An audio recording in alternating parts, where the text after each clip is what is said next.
Hello everyone, hi, it is I, Trooper SJP, and this is the Academic Foxhole, and What are y'all doing? How is it? I'm gonna move chat from this end of the second monitor, or third, to this end so I can see it more easily. Also, I have some things that I need to sing. As a matter of fact, this is a true statement. I just need to get them up on the activity feed. Hi, I am Trooper SJP, and this is the Academic Foxhole, and it is Mac Thursday, where I play at the Mac games, and I'm playing Disco Elysium, and I am drinking some Jarritos ananas, pineapple flavored, because that makes me happy. And I am going to have my first sip right now. Wow. Yes. Yes. That's very good. Wow. Hi. I've got some songs to sing, some hellos to say. I'm happy to be here. Very much so. I'm happy to be here. Yes. Atomic is feeling guilty for doing well in class. Don't feel guilty. I hope also my mustache is all messed up because I've been wearing a face mask. But don't feel guilty because doing well might inspire other people to also do well. Krellin says, it has been so long since I played D&D. I've been playing lots of other systems instead. I get that. I have thoughts. Krellin says, my shirt's pretty dope. Thanks! You know what's actually kind of interesting about this shirt, by the way? I am going to do something that is a little bit scandalous for decades ago. I'm going to unbutton this shirt a little bit to show you the inside of it. So what's interesting about this shirt, Somebody's watching me. Is that, I always feel that somebody's watching me, and I have no privacy. Whoa, I always feel that somebody's watching me. Tell me, is it just a dream? Ba-da-ba-bow. Thank you for that follow, Mist Elf. Okay, so I'm unbuttoning this shirt, not in a scandalous way, I hope, because I want to show you the thing that I think is so weird about this shirt, which I like, but is weird, right? So the inside of this shirt, right? If you can see, I'll have to unbutton all the way. I know, this is very scandalous. Ba-na-na-na-na, right? So the inside of the shirt, the color is more vibrant than the outside of the shirt. And I never knew why they did it that way, but they did, because this is clearly the inside and it is not a reversible shirt, but the inside is like a much brighter red than the outside, so that you can kind of see in the collar right here. Anyway, I don't know why they did it, but I think it's pretty cool. So it's like this thing that I just find a little bit curious about this shirt, but I like it. I hope I did not scandalize you all and also break the TOS for that shocking display of scandalousness right there. I'm waiting for the breakfast rating, says Artie. Roller says, how many stars do you give your breakfast? Depends on the breakfast. So the timing of that was a little creepy. No, you heard it. I'm just gonna flash you all. I know, that was too scandalous. I know it. Same idea as Ash's wash jeans? I think so. I didn't show my ankles, so I might be good. I suppose. Yeah, I guess. But I mean, ankles would be too much, don't you think? It would be like far too much. Too scandalous. Yeah, it's not reversible. Not with that attitude, is it? Says Voltaire. Yes, by the way, I've missed you all. So, we have got something to do. I have got an activity feed that I need to look at because I feel like something might have happened while I was away. So, hold on. I'm backing up. Make sure I didn't miss anything. Okay, I haven't missed anything, it doesn't look like. No misses. Okay. Hi. How are you? Look, we've got things to talk about. Last week, I didn't get to stream either on Thursday or Saturday. And that made me sad. But I did get to go and play a solo RPG, Number Station, which was amazing. Really kicked me in the feels. That was really good. By the way, you can get that. It's pay what you want on itch.io. Hold on, I'm gonna see if I can find it, and I'm gonna just drop the link here in case you want to get it because I just found it pretty amazing, actually. Hold on. Give me a second. Wait. There it is. Go.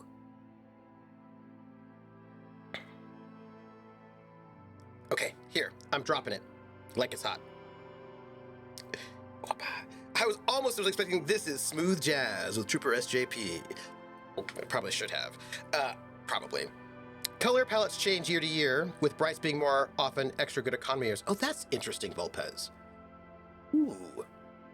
I tried to buy licorice today, but I couldn't find any licorice to buy. Krellin, what kind of licorice do you like? Actually, everybody. What are your feelings on black versus red versus purple licorice? Do you have feelings? I had purple licorice once, and I really liked it. I used to like red licorice better than black licorice as a kid. Now I can appreciate both, but I actually like red licorice rather than Twizzlers, which is strawberry. And I don't know what flavor red licorice is normally, but it's not strawberry. But I like, do you remember when you'd get like you could go to a store and get like actual, like good on licorice? I like that very much. Yes. I'm a weirdo that likes black licorice. Yeah, I like it too. Red Twizzlers are simpler. How did the wrestling crowd noise thing go? Atomica, we'll be talking about that next week. So the thing is, I always have to get the materials up for class a week in advance. If I'm like really on top of things, I can get everything up like before the class starts. But because I'm adjusting as we go on the fly, I'm getting things up. So basically, I had to make sure I had everything that was... We have class on Tuesdays. So we're going to be talking about sports this coming Tuesday. So I had to get all the materials up. Yeah, so they have a whole week. I would like to point out that I'm almost ahead by a week. So I have everything for next week and the week after up. However, there is one thing that I do not have done yet for the week after, which I have to do, is that I bought a 3/4 size arcade game, which has like Ms. Pac-Man and Galaga and all of that. And I need to build it so I can bring it into the classroom so that the arcade machine is there so they can play Pac-Man, Ms. Pac-Man, because I want them to feel, because we're moving into video games in 2 weeks, and I want them to play the arcade game because it's different than playing it on your phone, you know? Do red vines count? Yes, I do like red vines. Artie says, I don't think I knew that purple licorice was a thing. I've only seen it a couple times as a kid, and I really liked it. Red vines are cherry. Ah, says Volpez. That's maybe why I like them. Yes to black jelly beans and red vines. I do like black jelly beans. Also red vines. Red vines are better than Twizzlers. Twizzlers are trash, says Krellin. Artie says, I prefer black to red, but it isn't something I eat often. Fair. And even brown chocolate. Oh, Volpez is bringing up brown and chocolate licorice, which I've never had. Ooh. Artie says, I did used to eat black licorice to help with my bowels, though. Natural black licorice. Oh, I think I've only had natural black licorice once or twice. I should probably try it out. You know? Okay, so what I'm going to do right now, because I've got 1,000 things to talk to you about, and in order to do so, I'm just going to get the game going so we can talk about all the things. So here, I think, oh, what are we doing? Oh yeah, we're in this like basement. Right. Okay. So, and we seem okay. Awesome. Great. We're playing the game. We're in the game. The game is happening. We're playing it. More movie watching red, for sitting around in the mood, black or good and, good and plenties. Ooh. Okay. Volpez, you have just brought up good and plenties. Love those. Good and Plenty's, yeah, actually, I really did love Good and Plenty's. Also, Good and Fruities. And that was black licorice dipped in like some kind of candy coating shell. Delicious. Loved those. Hey, Roller. We're going to have playing the game soon. We totally are. Look, the screen is up. We are playing the game right now. So Number Station, that RPG that I just dropped the link. It's really good. I want to play it again, but by actually doing it the legit way. I just don't have the time at the moment. But Doots of Revachol! Doots of Revachol! What else did I want to tell you all? No RPG talk in almost 2 weeks, so yeah. We've got the Gamblers tomorrow. I don't think we can have I don't think we can have Rockette. Rockette said she was going to try to make it for the very beginning, the very end, but because she's in a play, and I think I need to let her know that I don't think she can make it, so I think she should just not stress out about it, and we'll just have to find out some way to deal with that. Did you have thoughts about playing other RPG systems? I did. I think the only thing worse than Black Licorice are Circus Peanut Marshmallows. Oh. I've had fresh Circus Peanut Marshmallows, and I liked those, but stale ones I did not like. Yes. There were a couple of things about RPG systems that I wanted to share with you that I had been thinking about. But anyway, look, we've got the Gambler Smart, which I'm really excited about, because we were never going to have last Friday because that was a day off because people had stuff to do. But then we didn't have the Friday before, so our season's going to be one episode shorter, sadly. But that's okay. That's okay. Mike and Ike's. Ooh, I like Mike and Ike's too. Starbeam chocolate milk. Either Circuit Peanuts. Are they banana flavored? Huh. Did you hear the radio? Okay, so here's what I want to talk to you all about. I've got a couple things. This looks like a refrigerator built into a bear, by the way. Merch! We've got the coolest mug in there, everybody. You see a terrifying ice bear with a strange compartment in its belly. The door is covered in frost, and the bear's eyes are glowing red. I lived in Germany for 5 years, and in Germany, in German, what we call a polar bear, they call an ice bear. So they call this an I don't know how Brits or Aussies or New Zealanders or Canadians do it, or Indians, people, but in the U.S., it's a polar bear. And so Ice Bear, there's a song, there's a new wave song from the 80s, a German new wave song, Ice Bear. Ice Bear. Oh, Ice Bear. It's very 80s, very robotic. It's excellent. Anyhow, this says to me, Europe. Is it the old gross Mitchell banana flavor that isn't the banana flavor today? I don't know. That's a good question. Just think the merch you could have of an Ice Bear fridge. Ice Bear. I was auditioning for this band, Härte 10. They were a cover band in Germany, and they were a very, very popular and famous cover band. Oh, I don't know how famous they were, but they were very popular. And I auditioned for them, and they actually did a cover of the song Ice Bear. And in the song Ice Bear, the song itself, there's this like sound that is like, it's this kind of weird, probably made with synthesizers. And in concert, they had like a sander, and they had like a metal drum, and one of the musicians would like take the sander and like put it onto the metal drum, and sparks would go everywhere and would give that sound, and that was very impressive.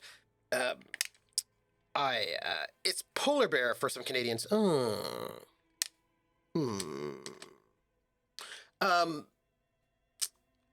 They offered me the job, but I turned them down because they were going to pay me half of what they paid everybody else, and I was not into it. Ice Bear sounds like a song that I would have on New Year's Eve playlist. Yes. Carlin says, the techno song that lives in my head sometimes is James Brown is Dead, because some kid doing independent study in the magnet school I took programming classes in high school at was using samples of that in his work. Oh, that's so cool. Oh, that's cool. Now I'm thinking about not James Brown is Dead, but the other one. James Brown. James Brown.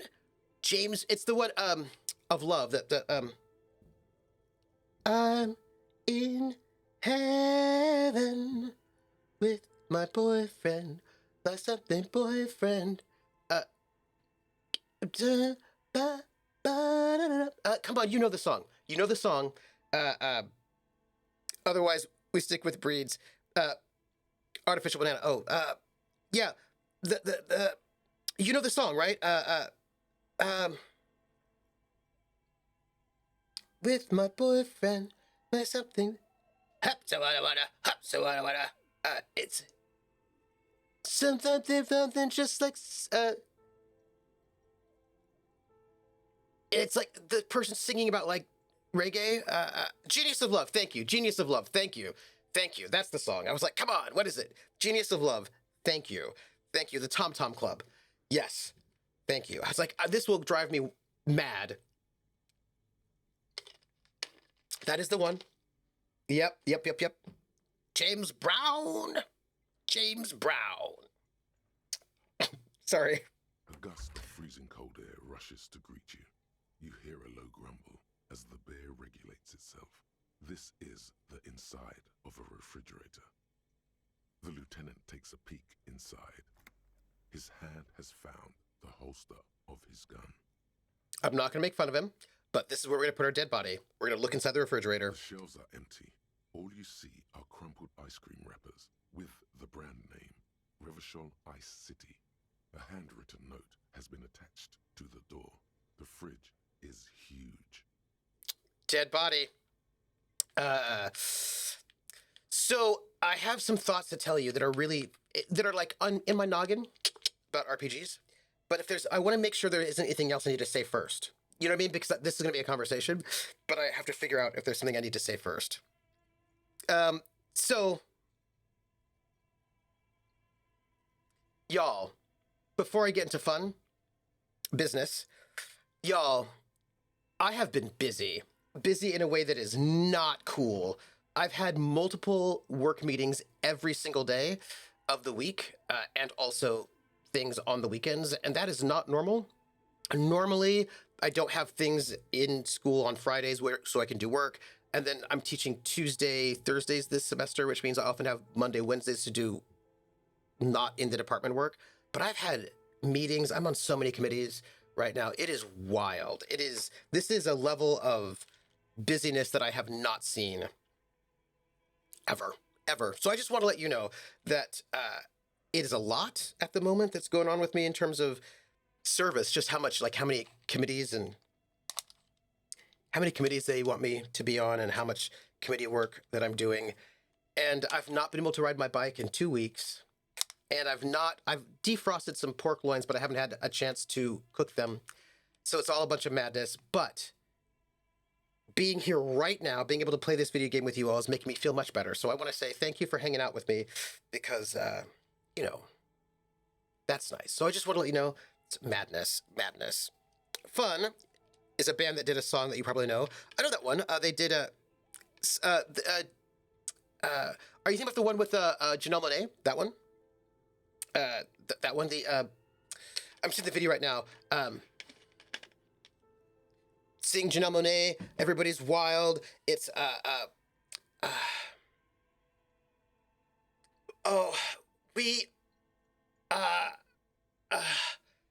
fun. It's there's like this epic build. Oh, come on now. All right. I feel like I've defeat YouTube fun because it's like I know this song and I can see the video. We Are Young. That's the one. We Are Young. Yes. Oh, RPG talk. My 5-year campaign is ending. Oh, wow. They're in the middle of their final encounter. They've been fighting the last boss for 2 weeks, and it might take another to finish it off. Wow. That is epic. That is epic. Okay, so, hey, Anarch Dovey. So I've got 2 things I want to talk about when it comes to RPGs. One is about GNS, right? The threefold model GNS theory. And this thing that I read, which I think you'll find interesting. And the other one is about something I read, which was not an actual post. It was just like a little one-off, which was about Burning Wheel, which was also really interesting. And I'm very excited to bring this up, both of these topics, but I cannot say them both at the same time because I only have one mouth. But I am going to take the note from the door. You pocket the fridge magnets keeping it on the door. Oh, yeah, but okay, but I wanted to know what the note said. That's fine. Let's examine one of the ice cream wrappers. A friendly cartoon bear smiles back at you from a glossy cellophane wrapper. It looks nothing like the fridge. So this is clearly the fridge. It looks big enough for 2 corpses. Certainly an eccentric choice, but it is capacious and cold enough, too. But the optics on this are awful, he thinks. We need to be as silent as we can. Shall we go and get the body, then? I'll take the head, you take the feet. The stairs won't be easy, but we'll manage. Okay. The 2 of you. Easily. Okay, let's do this. The body is heavier Oh. than you expected and stinkier. It takes half an hour to get the then 10 minutes to stuff it into the fridge. The lieutenant takes a step back to admire your handiwork. I was not expecting that. I was expecting to chat with you. A dead body in a nice bare fridge. This is some of the best police work I've ever done. I feel like he's being sarcastic. Definitely earn a drink after this. Perhaps even some pagan rites. I'm going to talk to chat right now. They're fighting a dragon that is representing the very concept of entropy. Oh, that's interesting. Oh, the fun song that's been living in my head is There's Something Less Popular Hit Some Nights. Oh, that's a good one too. But Weird is also good, yeah. 12 PCs versus 1 dragon. It may have 4 digits of HP. Wow, that's amazing. That's really interesting. Okay, that's cool. That's cool. All right, so I've been having so many RPG thoughts, and I haven't had time to been able to talk to you about them. So I will tell you the first one, which is really short. Although the reason why I find it interesting is because there's a longer conversation.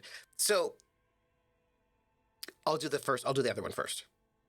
GNS, gamism, narratism, simulationism, theory, coming out of the Forge, that is now no longer in vogue because all the people who like theory, who are mostly indie folks, are kind of not into the Forge anymore. So we've stopped talking about that, and we've gone back to roleplay versus roleplay, or trad versus indie. We've gone back to a binary, and I don't like it. I do not like a binary that basically just goes back to basically gamism versus narrativism, with just cutting out simulationism altogether as a thing, which is not what I like.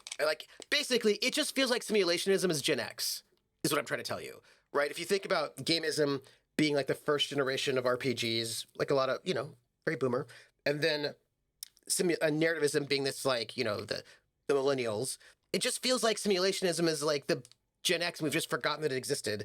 And there was a time when people were trying to talk about it, and now people have just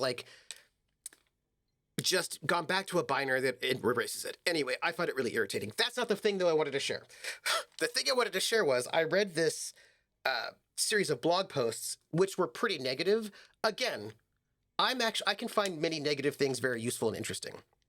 So it was written by somebody who I think really does not like GNS theory. I'm pretty sure. Or that may not be true. They may just not like the Forge, but they're an old timer. So they were there the entire time. They were there from before the Forge. So they were on the Usenet. And this is really interesting because, for those of you who know, GNS theory was actually originally, blah, blah, blah. But originally it came out of the threefold model by this woman whose name is Mary something or other, whose name I cannot remember her last name. Mary Kuhn? Anyway, this woman on Usenet, RPG advocacy, she came up with a threefold model, which is gamism, dramatism, and simulationism. And she was thinking about it. There's all this discussion on the Usenet. And then when the Forge broke off later and sort of became a thing, Ron Edwards took her theory, changed it. There's a lot of adaptations and changes that happened in the process, and you got GNS rather than the old threefold model. World of Darkness is the Gen X system. Yep. I guess it's pretty simulationist. Yep. Except for the parts that are very narrativist. So what's interesting, Krellin, is that the people from the Forge, they often talk smack about Vampire. So think about this, right? So all the Forge stuff is happening in like the late 90s, and Vampire comes in like 91, 92. And so one of the things is that a lot of them would pick bones pick bones. They had bones to pick. They had bones to pick with all the games that up until that point in time people might call narrativist. Like World of Darkness called themselves narrativist, but the Forge is like these are not narrative games. They really thought of them as being simulationist games, like very seriously. Like also the same thing with Call of Cthulhu. They're like Call of Cthulhu is not a narrativist game; that's a simulationist game. So when I think about I like you, Krellin, I think that World of Darkness is absolutely a very Gen X game, and so like their idea of like the idea of having hunger as a mechanic, all of these things is a way to simulate. Basically, it's simulationist. It's just a character simulationist game, which is probably why I liked it so much. But they were like, this is not really narrativist. It's a simulationist take on internal struggle, which I thought was interesting. So Nervous is no rules game. No, Nervous games do have rules. It's just that what are the rules doing, right? What are the rules there for? How do they function? So part of the whole thing with the Forge is that the whole first polemic was system does matter. And the main thing that they were really about was that, so I think I have to get back to this article about this blog post, which is really, really interesting because, side note, I'm going to get back, right? So I have been thinking for a long time about how I really want to go back to the original threefold model with gamism, dramatism, and simulationism, and really like dig into that and think about that more, the thing that came before the Forge. And this series of blog posts that I read, I've been thinking about for the last couple of years, actually just reinforces that I want to do that, and it makes me understand something about why I find that earlier model interesting versus the later model. Not the point to go, but we'll dig into that more in a second. But I want to go back to this idea of mechanics. The Forge's idea was having a system that encouraged a story that hit traditional story beats. Yeah, and they would say it's like thematizing, but basically his big thing was, in the very first polemic, was that there's a thing that people would say, which was, the system doesn't matter. All that matters is you have a good game master. If you have a good game master, you can do anything with any system. And Ron Edwards is like, absolutely not. That's just not true. The system itself matters. What systems you have will impact what kind of play experience you have. And his whole thing, and actually not just him, but like that was the first polemic, but that's really in many ways the point of that particular indie movement, was that they felt like the systems that you used actually impacted what kind of play experience you would have. And so therefore, system does matter, and we should be very mindful and deliberate about the kind of mechanical systems that we use when we design games, because that whole scene, I've got a name game for you, was all about game design. It was all about how to design games, what kind of games you want to design, and what are you going to do. And if you look at one of his very first things, he talked about, when he talked about these three things, gamism, narrativism, simulationism, he said, so if you're going to do them, you have to pick mechanics that support that style of play that you want to do, right? So if you want to have a narrativist game, you have to have narrativist game mechanics. If you want to have a gamist game, you have to have gamist game mechanics. If you want to have a simulationist game, you have to have simulationist game mechanics. And it was really about like trying to figure out how to make narrativist game mechanics and how to make those mechanics work and how to do them. So absolutely you can have narrativist mechanics, 100%. And actually that's really a lot of what they were really working on, was how to figure out how to make mechanics that would actually, out of which would emerge a narrativist experience. So absolutely mechanics. And it is true that quite a few of the most popular narrativist games are rules light, but they aren't all rules light. And you can have rules light games that are gamist or simulationist. Simulationist games tend to be rules heavier, but they don't have to be. But basically their whole concept, which actually I don't disagree with, is that the rules that you have make a difference. Now, I don't always agree with their interpretations, but, they would say that things like fight against you. Oh, Prax, I'm going to sing for you. Sounds very One True Wayist. Well, except that they were, like, about One True Wayism is a bit tricky, though, because they theorized all the different models. It's just that most of them liked one particular one. I think Fate is the kind of thing the Forge was after. Fate was never really completely in their scene, though. And also, actually, no, that they wouldn't like Fate. I I don't think that Ron Edwards would like Fate very much. I've not heard him talk about it, but I don't think he would like Fate because he was not into generic games. He actually was kind of against generic systems in general. He thought that generic systems were not good because generic systems did not have rules tailored to the specific experience, whereas I think that actually they do. They just are doing it in a slightly different way. So the big games that came out of the Forge in the very beginning were Dogs in the Vineyard, My Life with Master, and Burning Wheel. And then out of the Forge has come all of the Powered by the Apocalypse games, Forged in the Dark games. Like basically there's an entire world. Most of the indie games that we know of today have their DNA in the Forge because like Vincent Baker, all those folks were all in the Forge, like talking to each other about game design. Yes. So NRW says system does matter. So the thing is, NRW, you say that, but there are debates about this. There are many people who say, oh, no, it doesn't matter because you can do anything you want with any system. The system doesn't matter. It's just, are your players good? And is your GM good? If your GM's good, they can do anything in any system. And I feel like I don't think like that's, I think that there's some wiggle room, but I don't think it's true. Kron says, you can do anything in any system, but it's easier to do certain things in certain systems. Yes, and I would also argue that if the way that you can do X in System Y is by not using System Y, really, then you're not really using System Y, if you know what I mean. Do you know what I mean?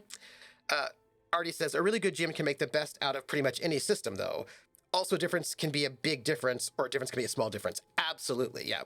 Sounds like he contradicts himself entirely and talks... No, he's actually very consistent. It's just that people may not like what he has to say. And most people who... the modern indie scene would not be here. Actually, Lines and Veils comes out of the Forge, not the X card, but Lines and Veils comes out of the Forge. Actual play, the term, and actually this sort of like that also comes like there's a lot of stuff that really comes out of the Forge that we wouldn't have a bunch of stuff we have today without them.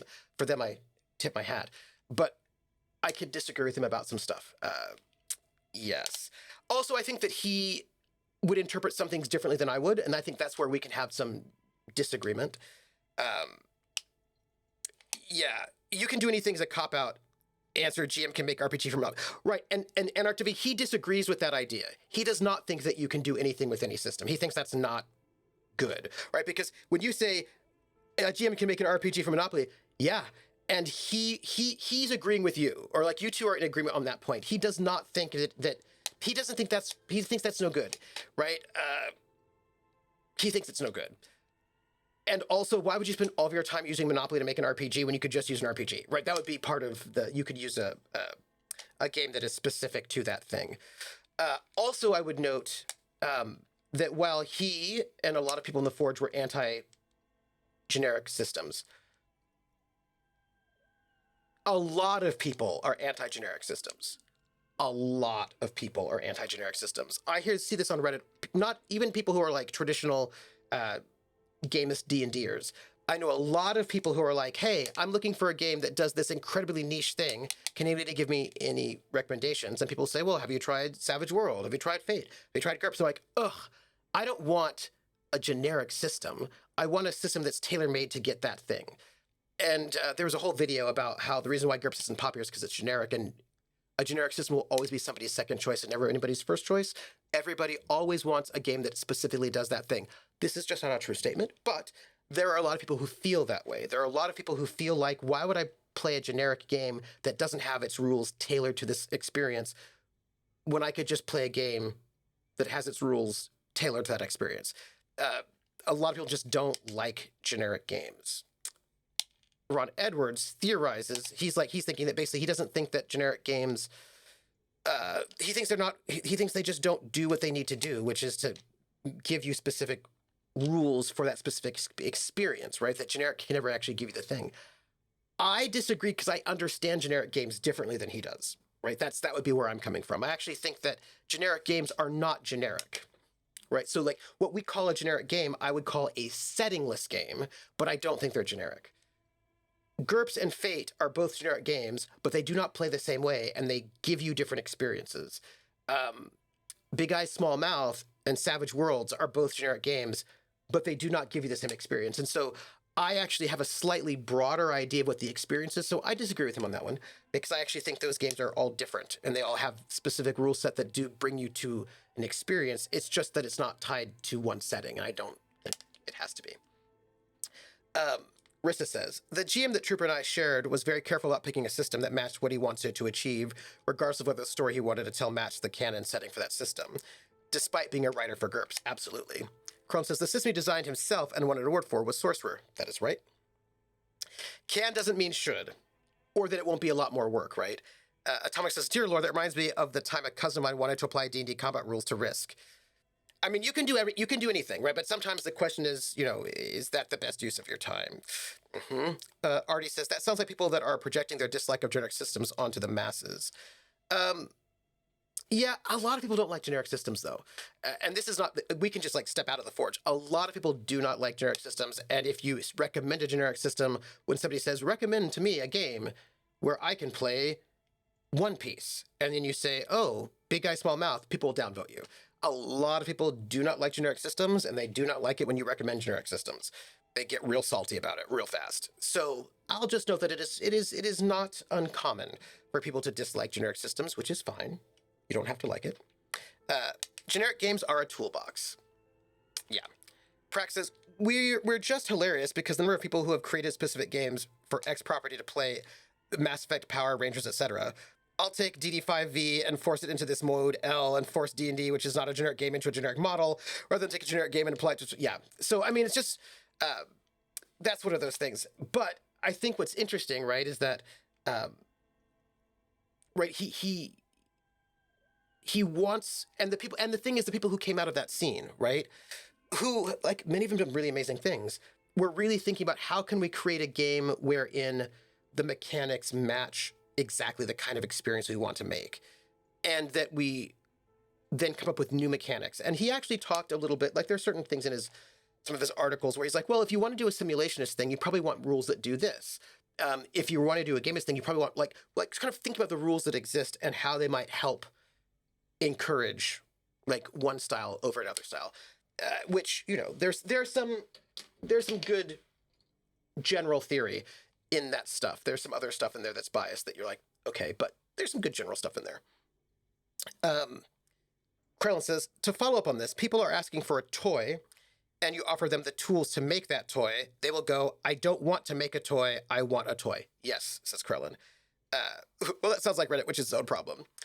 What's interesting, though, I would say, Krellin, and this is a thing that I just have slight feelings about it. People always say, not the people who say this, I don't exactly know where they're coming from, but they will say, oh, GURPS isn't an RPG. It's a toolbox to build your own RPG. And I actually just don't think that's true. That's the thing that people say. They say that they say that all the time, but I feel like they have not read Fudge. Fudge is a toolbox to create your own RPG system. GURPS is not a toolbox to create your own RPG system. Fudge says things like, do you want to have hit points? I don't know. If you want them, you can have them. If you don't want to have them, don't have them. Here's some ways you could do hit points if you want it, but you don't have to. Do you want to have skills? You don't have to have skills. Fudge is very much a toolbox about how to create your own RPG. You cannot play Fudge out of the box. Fudge gives you... There is no canon, right? There is no base core. Fudge is a series of switches, but no base core. Whereas you can play GURPS out of the box. You can take GURPS Lite and you can play. It doesn't have a setting, but you can, if you just do something that's set in the modern world, you don't really need a setting book for that. So GURPS is finished. There are just a lot of options you can add on and customize. I feel like the difference is, to be inspired by Krellin's thought, a lot of RPGs are fully painted minis. Fully painted minis. Whereas I feel like GURPS, Fate, Savage Worlds, those kinds of generics are minis that have not been painted. They're unpainted minis. You can use them as is, but you might want to add more stuff. But something like Fudge is not a miniature at all. It's a die cast, right? So It's got the die cast for the miniature, but you actually do have to pour the miniature yourself and then also cast it. But when people say GURPS is not an RPG, it's a toolbox to build your own, I don't actually think that's fair. I think that would be fair for Fudge, which is why some people really love Fudge, but I don't actually think it's fair for GURPS. But it is true that GURPS is not the same as a game wherein, although the funny thing about GURPS is, people say that about GURPS, but if you want a setting, you can just buy setting books. They have them. You can buy the GURPS core and you can buy Banestorm, and that's all you need. And all the choices are already made for you. They've got all the lists of what you need and don't need. Like, you can just get the setting book and it's right there. So it's not even true that you, like, it's just not an accurate statement, but it's fine. It's fine. People like to hate on GURPS. Sounds like Cortex or a 3D printer or a 3D printer. Yeah. Hey, how are you? Very worsted. I think the difference is Fudge is a toolbox. Other generic systems are a Lego set without instructions. And sometimes they do have instructions, but yeah, that's good. Seth Skorkowski, I know him. He has used Interlock System as a generic system and actually was a big contributor for Interlock Unlimited, which was generic version of Cyberpunk's Interlock System. He has talked about how he's used for zombie apocalypse games during Halloween. Interlock Unlimited is a pretty unique example of a generic system. There are some really good, I have an Interlock PDF that I don't think you can buy anymore, that I got way back before they discontinued it. And there's some really great discussions in Interlock in that one. Fusion was the Fusion, which is Interlock. Really smart. It was really great for me. There was this, because with the Fusion system, Interlock, you can either do 3d6 or you can do 1d10 plus stat. And they talked about why you would want one versus the other. They talked about the probability curves and what is the function of having a bell curve versus a more flat curve. And they're like, bell curves are more consistent, which gives you less whims of fate, which may not be what you want for a horror game or a game where you want like big highs and big lows.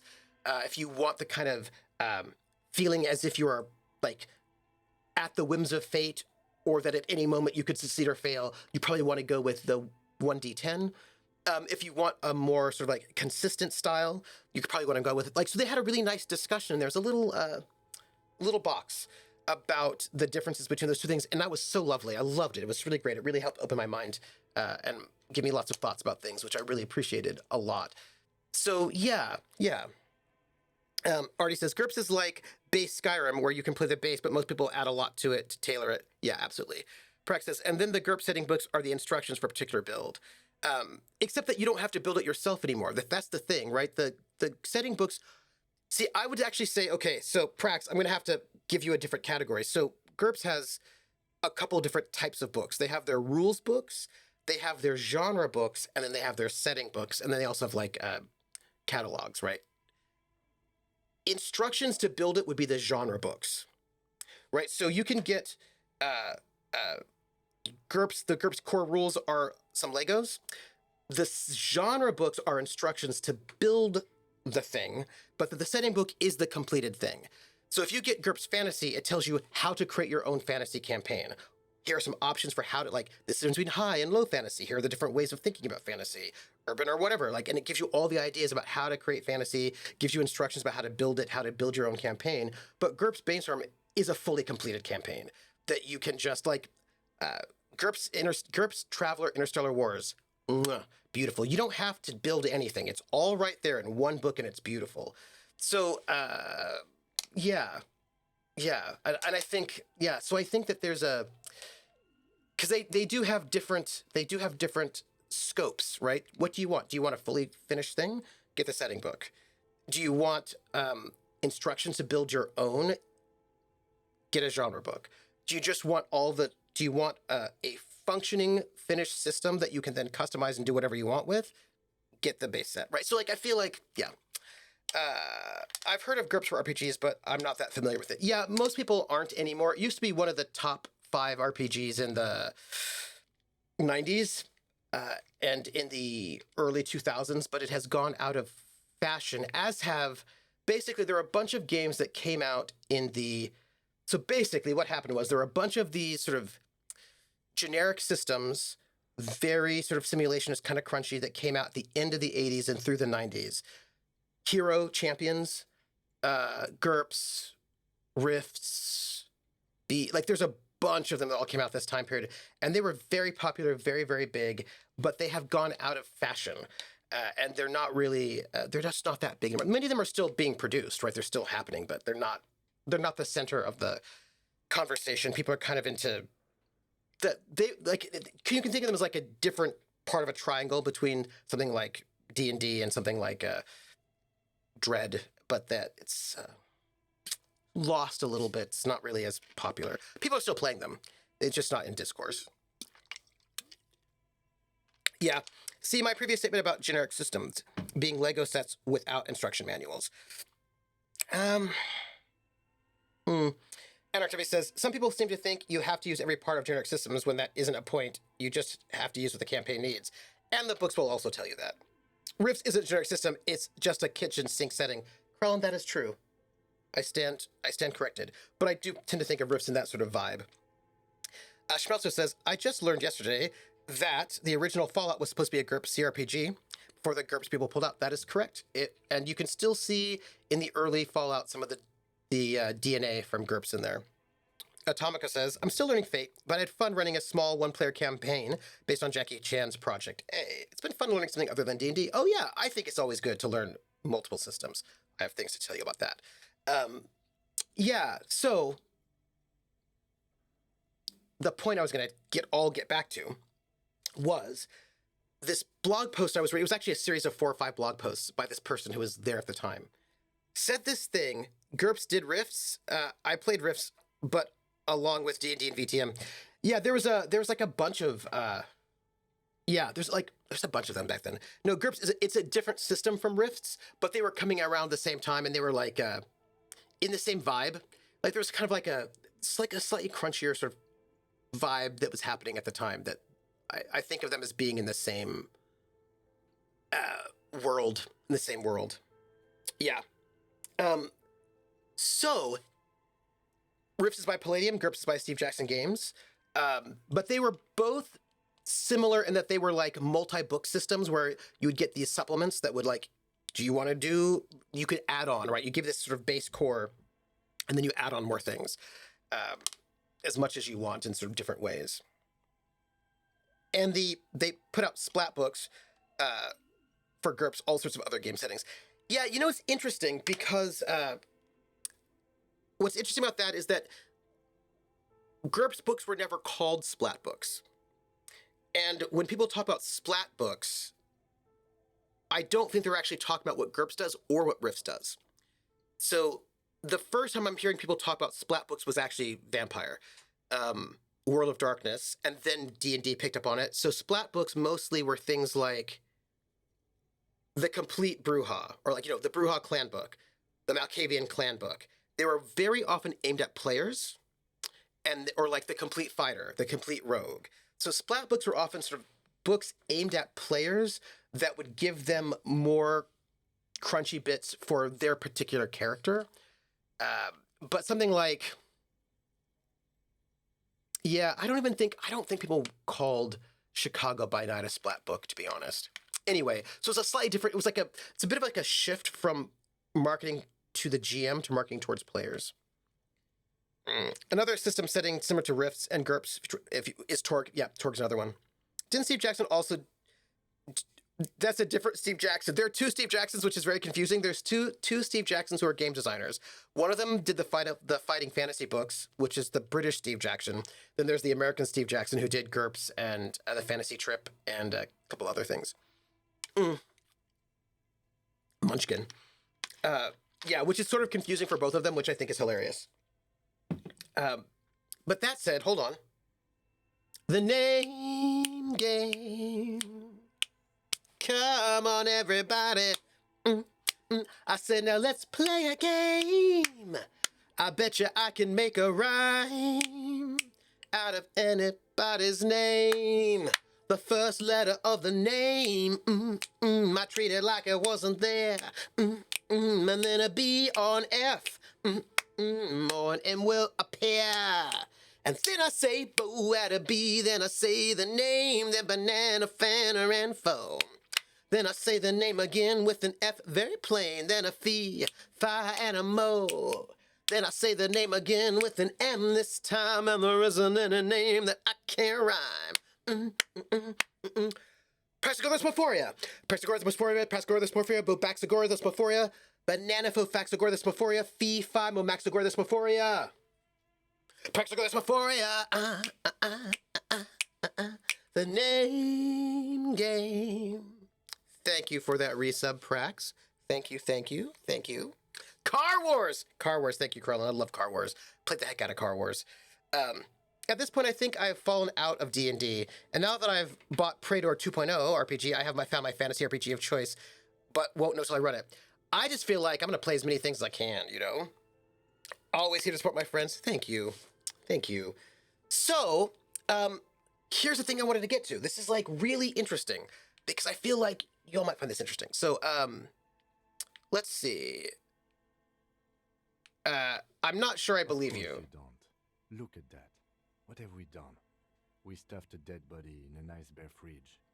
This does not leave this room. Okay.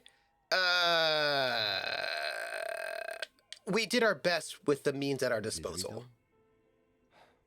Okay, maybe we did. We did. At least we've stopped the body from decomposing further. Now you can conduct another inspection under controlled circumstances.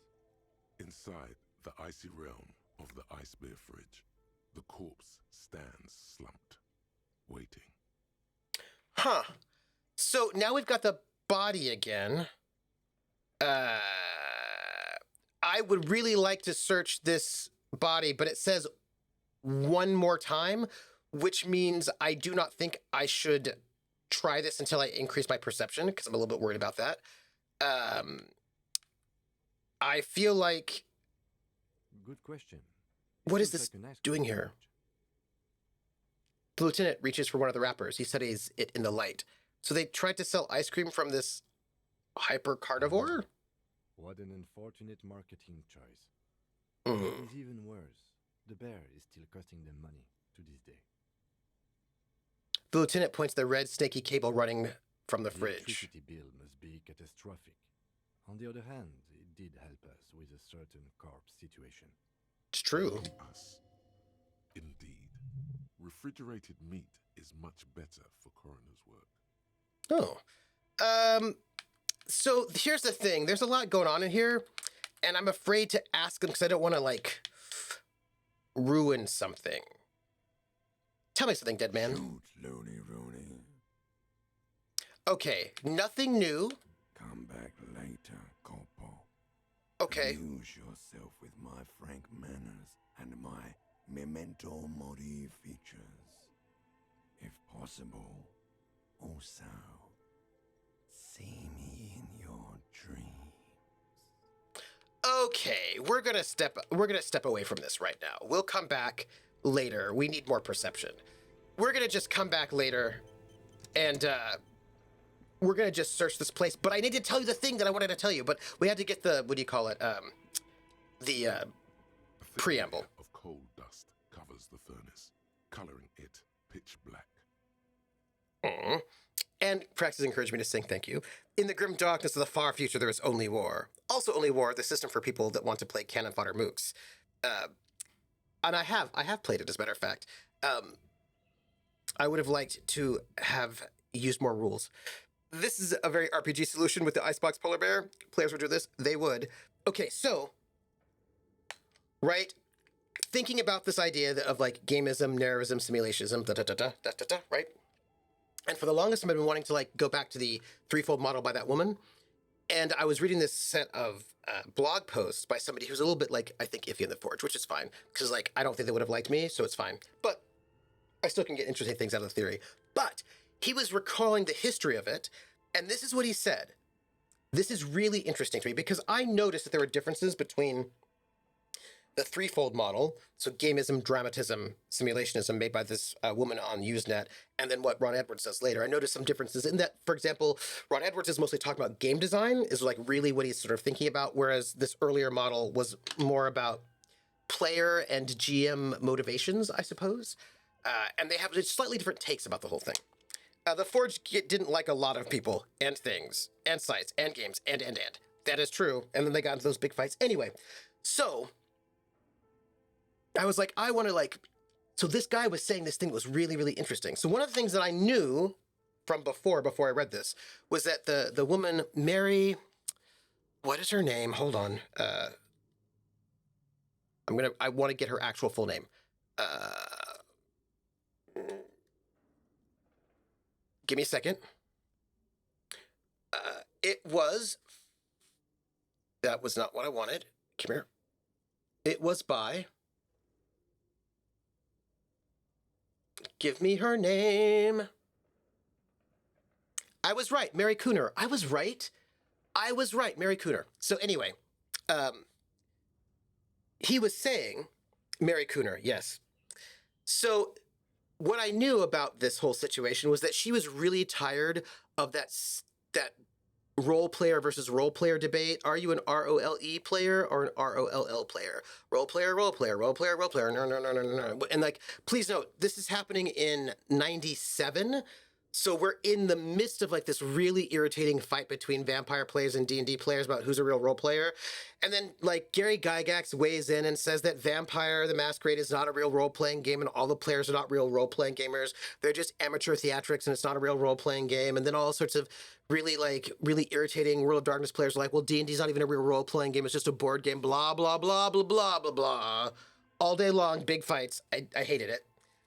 And she was tired of that, and she was like, let's not have a binary, let's do something different. So she comes up with this model of like player GM sort of motivation desires, which is gamism, dramatism, and simulationism. A triangle, right? She makes a triangle out of it, and she sort of says how you can sort of place yourself on this triangle. So I knew that she did that because she wanted to try to get away from this binary, which I think is tired and old, although we're back to it now. Great. Gary Gygax kicked Dave Arneson out of his company and then got kicked out of his company. So I think he isn't allowed to be the king of RPGs. I think not either, but he also waved a gun around at people all the time. You know, people do love a binary, and we've sort of sadly gone back to it, but now we just call it trad versus indie, and I just find that tiresome. Anyhow, so what was interesting, this guy who was there the whole time, what he said was something that was really fascinating. And I'm like, oh, this is interesting, because I found myself very drawn to Mary Cooner's threefold model, but there's just way more writing on the GNS model that came later. So I was like, okay. Anyway, what he said was, this was so fascinating. He said that the people in the Usenet were, this is from Anarch Dovey. Anarch Dovey says, Gary Gygax also called Native American subhumans. Yeah, he's just a piece of work. Dramatism never switched to gamism. Dramatism switched to narrativism. So it was gamism, dramatism, simulationism, GDS, and then Ron Edwards, when he went to the Forge, when he took over the Forge, he renamed dramatism to narrativism. So he switched that name from dramatism to narrativism. And they're not exactly the same. They're not exactly the same. There are similarities, but they're not exactly the same. But here's what's really interesting. So this guy who was there said that the Usenet groups of people, the people in the Usenet group, they were predominantly, including Mary Cooner, were predominantly simulationists. They were talking about game design and games and all this sort of gameplay, but they were predominantly simulationists. And so Mary Cooner, who created the GDS system, was a simulationist. And so they were like, when they were thinking about what narrativism was like or what dramatism was like, when they were thinking about what dramatism was like or gamism or simulationism, they actually were simulationists sort of thinking about this, probably because like simulationists like to make models. And so they were making this model. Ari, I might have made a mistake. But it's GDS, gamism, dramatism, simulationism. So that this group of people in the Usenet group were simulationists for the most part. And they were trying to like, as simulationists sometimes can do, trying to like make like, ooh, let's see if we can like, make a model. They can be very nerdy that way and see what happens. And he talked about how like some narrativists didn't feel like they really captured this. Some dramatists did not feel like the simulationists on Usenet really captured their flavor. But this model, the threefold model, was coming out of simulationist players are trying to understand these different things, right? And so Ron Edwards and the rest of that group, what they do is they leave the Usenet, they go to the Forge, and Ron Edwards, who's a narrativist, redoes Mary Cooner's model, changes it from GDS to GNS, and the model he creates is based out of a narrativist viewpoint, right? So the GDS model was created by simulationists, whereas the GNS model was created by narrativists. And I will note that Ron Edwards has also said at various points in time that he's not even quite sure if simulation is real. He's not actually quite sure it actually exists. He thinks it might not actually be a real thing. Sometimes he thinks it's a real thing, but then every once in a while, like in certain like blog posts, like message board comments, he was like, I'm not even quite sure it's real. So I think it's actually really interesting, and I think it's fascinating that I was sort of drawn to the earlier model pre-Ron Edwards, and then I find out later that it turns out the people who made that model were also simulationists, which I think is interesting. Just think that's kind of fascinating. And gamists don't care. Those aren't games. Yeah. Gygax. He sounds like an unpleasant person. Yes.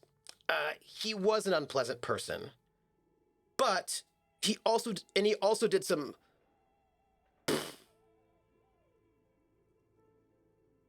it's a whole time period. Because what ended up happening, does he think that the moon exists? It's a good question. Because this guy, Wenger Satanis. Anyway, there's some like super gamist, old school D&D type dudes who end up going to war with him, who are like, all of these games, these indie games you're all making are not real games. You guys are all swine. He was like this like right-wing reactionary, old school Renaissance guy. So like you get the rise of the old school Renaissance, the old school D&D revival. And one of the people who was in it is this, like, there were a couple of really like kind of like neo-Nazi right-wing extremists, and they hated all the indie games. And there was this massive war between OSR and indie, and the two figureheads were like that guy, what's his face, RPG Pundit, and Ron Edwards, and they would go at it. And the RPG Pundit had this whole blog, and he's like, all these people are swine. It was bad. It was just terrible. And of course, when you've got somebody who's basically a Nazi who's attacking you, Ron Edwards, then Ron Edwards looks a lot better. And everyone's like, oh, Ron Edwards, he's okay, because the people against him are like really bad. But it was just a lot of fighting. And there were a lot of people who were like, indie games aren't even RPGs. I don't even know why we'd even be thinking about them, because they're not using dice, or they're not this, or they're not that. And then it was just a lot. And I remember sitting there, and what it was like basically a narrativist versus gamist fight, but like extremes on that side. And I'm sitting there being like, and anyone? Okay, why is this fight happening, right? So anyhow, yeah. Wow, a perfect real life example of how the enemy of my enemy is my friend isn't always true. Yep. Yeah. So, I took what was interesting about the theory, because there's some interesting theories, things to think about. But what I think is fascinating is that I think that going back to the original GDS, that older model from the Usenet, might be really interesting for me. So I'm kind of excited about that as a thought, because it isn't as polemic as Ron Edwards was, and it has some slight different nuances. So there's some kind of cool stuff there, which I'm excited about. So that's neat. But I thought that was really interesting. I thought you would find that interesting, that the model that I was more drawn to, as it turned out, was also one that was... but also I think it's important to note that Mary Cooner did not create the threefold model in order to valorize simulationism, right? There was a core group that were talking about, they did not make that model to say simulation isn't better than everybody else. They're just like, oh, we think there's like probably like, rather than two, let's have three different ways of thinking about things, and you can place yourself anywhere you want in this triangle plot, how you want to do it. But Ron Edwards and the Forge folks, they propagated the GNS model in order to show that narrativism was more advanced and better. So I do actually think there's a difference between those two things, even though they seem very similar. And I think the motivation behind them is different. I still can get interesting things out of it. And reading has really helped me quite a lot. Actually, ironically, reading GNS stuff by Ron Edwards has really helped me appreciate gamism, because he explained gamism in really in really good ways, in ways that make me think like, oh, I get that. Okay. And so I've come to appreciate gamism a lot more. And actually, I feel like I can say a lot of really positive things about D&D style gaming in ways that I couldn't when I was younger, because I really understand it better having read some of the Forge theory that explained it in ways like, oh, I get it. I get it. And I think I can GM that stuff much better now too, because of having read some of that theory. I think I can GM D&D much better now than I could have before, because I feel like I actually get what that style is about, rather than like using D&D to play a different kind of style. So anyway, I appreciate that. But I'm also really fascinated by the fact that This I'm... furnace has a face, and it's a face of agony. much more interested, right, in the slightly earlier model versus like the big polemic model of like all of that. Yeah. Simulationists are the chunky spaghetti sauce people. They don't think thick and thin people need to eat chunky instead. They just want the desire for chunky acknowledged and available. That's about it. Really, that's really true. They're just like, hey, chunky. But now the thing is that nobody, like, it's all trad versus indie, and it's all like, it's the same fight that was happening in the 90s that I didn't like then, and it's still just happening again now. And it's still it's the, you know what it is? It's Gygax versus Arneson. This line has been going on in our hobby since the 70s. And there was that moment when it was like, let's maybe not have a binary, let's do something different. And like, that just kind of been dropped. Makes me sad. I want chunky sauce. I love a good chunky sauce. But my pizza must be thin and crispy. And I was like, cool. But like, you can do multiple things. I'm going to look inside the furnace. And grimy here. In the darkness you can hear chatter. It's coming from above. A voice or several voices talking to each other. Near the smoke chamber, upstairs. Oh, interesting. I want you to have thin and crispy pizza. I just want the option to have something else too. Yeah, that's it. So here's what was really interesting. So one of the things that I think is really fascinating is that people very often mistake certain things, right? There are tendencies, like simulationist games tend to be more rules heavy. Narrativist games tend to be more rules light. Gamist games could tend to be more rules heavy, but you know. Sandbox games tend to be found more likely in a simulationist game, although they also show up in gamist games. You tend to get more one-shots in narrativist games, and also maybe like they're like gamist one-shots as well. Like there are these tendencies, but they're not the same thing. There are many people who think that narrativist is the same thing as rules light, but it's not. Or that sandbox is the same thing as simulationist, but it's not. Those are not the same things at all. Which leads me to the second thing I wanted to share with you, which was somebody made this description on a one-off comment, and I was like, right. And it was. So one of the things is like, when I say that, you know, those things don't have to be aligned, they're like, oh, name a crunchy narrativist game. I bet you can. I was like, I can actually. Burning Wheel is a narrativist game that is also crunchy.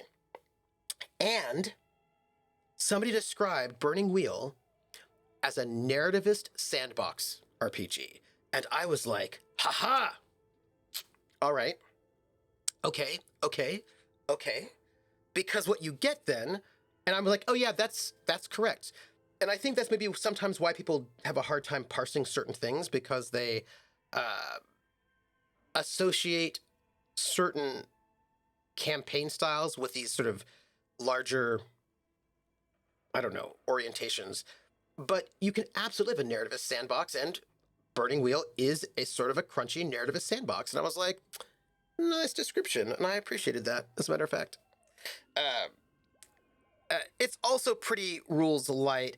I don't know. I think it's not that rules light. It's got some, at least the first edition I have, it's got some crunch to it. Yeah. Toon, thank you. Toon, I didn't see the middle comment. Toon is a simulationist game, yep. It's designed to simulate being in a cartoon, isn't particularly suited to simulating other things. It's also proves light. Yes. And you can do a simulationist game that's rules light, absolutely. It's just, because the thing is, the core idea is like, what are the rules that you have? That's all. What are they? And do they lean towards this or that, or some other thing, or somewhere in the middle? That's all. Wouldn't Amber also be a narrative sandbox, which is also rules light on Sibyldios? Yes. Yes, it would be. And actually, Amber is a really important game. Amber also Everway, which I have over there. I have Amber, but I have it on PDF. Amber and Everway are really important games, also Baron Munchausen, that predated the rise of the indie scene coming out of the Forge. But all of those Forgeites had played those games and were really, really influenced by them. They were really influenced by Amber, Baron Munchausen, Everway, where games were really important for the way that they were thinking about games. So yes, yes. And not only is that true about Amber, but also it's really important, right? It's really important to the development of this kind of branch of RPG playing. What kind of cartoons though? Like Bugs Bunny? Yes, yeah, Bugs Bunny. Well, I'm an automod. No, I just fixed you. I fixed you. I made it okay. I made it okay. What are you doing? The lieutenant asks when he sees you climb halfway inside the furnace. I'm not sure, Kim, but I think I can hear someone talking upstairs. Wait, really? Yeah? We should investigate, see if someone's upstairs. I'm going to...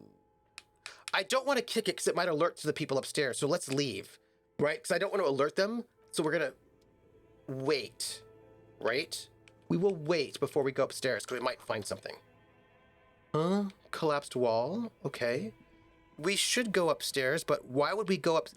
I don't feel like this game has a timer. So I feel like we can explore all the places. What if going upstairs means we miss... Okay, hold on. What if there is a timer here? So what if we don't go upstairs, we miss talking to the people? We're going to go upstairs just in case, and then we'll come back down. We'll just come right back down. Just... We'll come right back down to finish the area. Do you hear anything? Who's up here? Because if somebody's up here, you know. Ooh. Weirdly, it doesn't look like we actually ransacked this entire place like we should have. Wait. Is this Emma's atelier? Oh. Huh. Okay, this is a little creepy. I don't want to go... I really do feel like there are...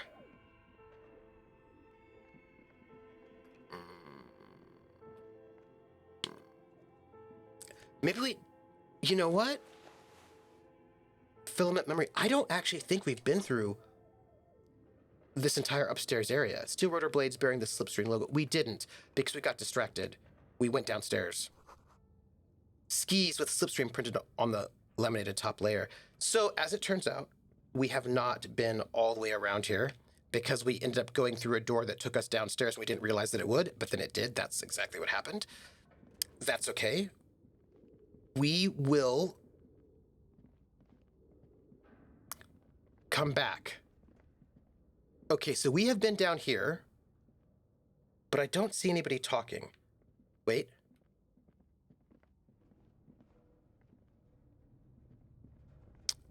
So maybe those voices are up that staircase that I saw that I didn't go through. I suppose we'll just have to go up this staircase. But again, I'm just telling you, I want to go back downstairs. Do not let me forget that. This is so creepy. Shoes in a puddle of melting snow. That means there's somebody who's been here recently. Somebody's been here recently.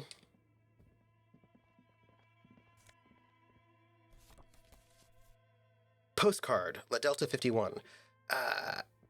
We've got a lot of things we have to look at, but we've got to find out what's going on. An iron safety curtain curves before your eyes, folded like a bellows. It covers half the room, blocking the way into a colossal industrial chimney. This is directly above the central furnace in the cellar. The voices probably came from here. Yeah, let's knock on it. What an odd thing to do. Nothing happens.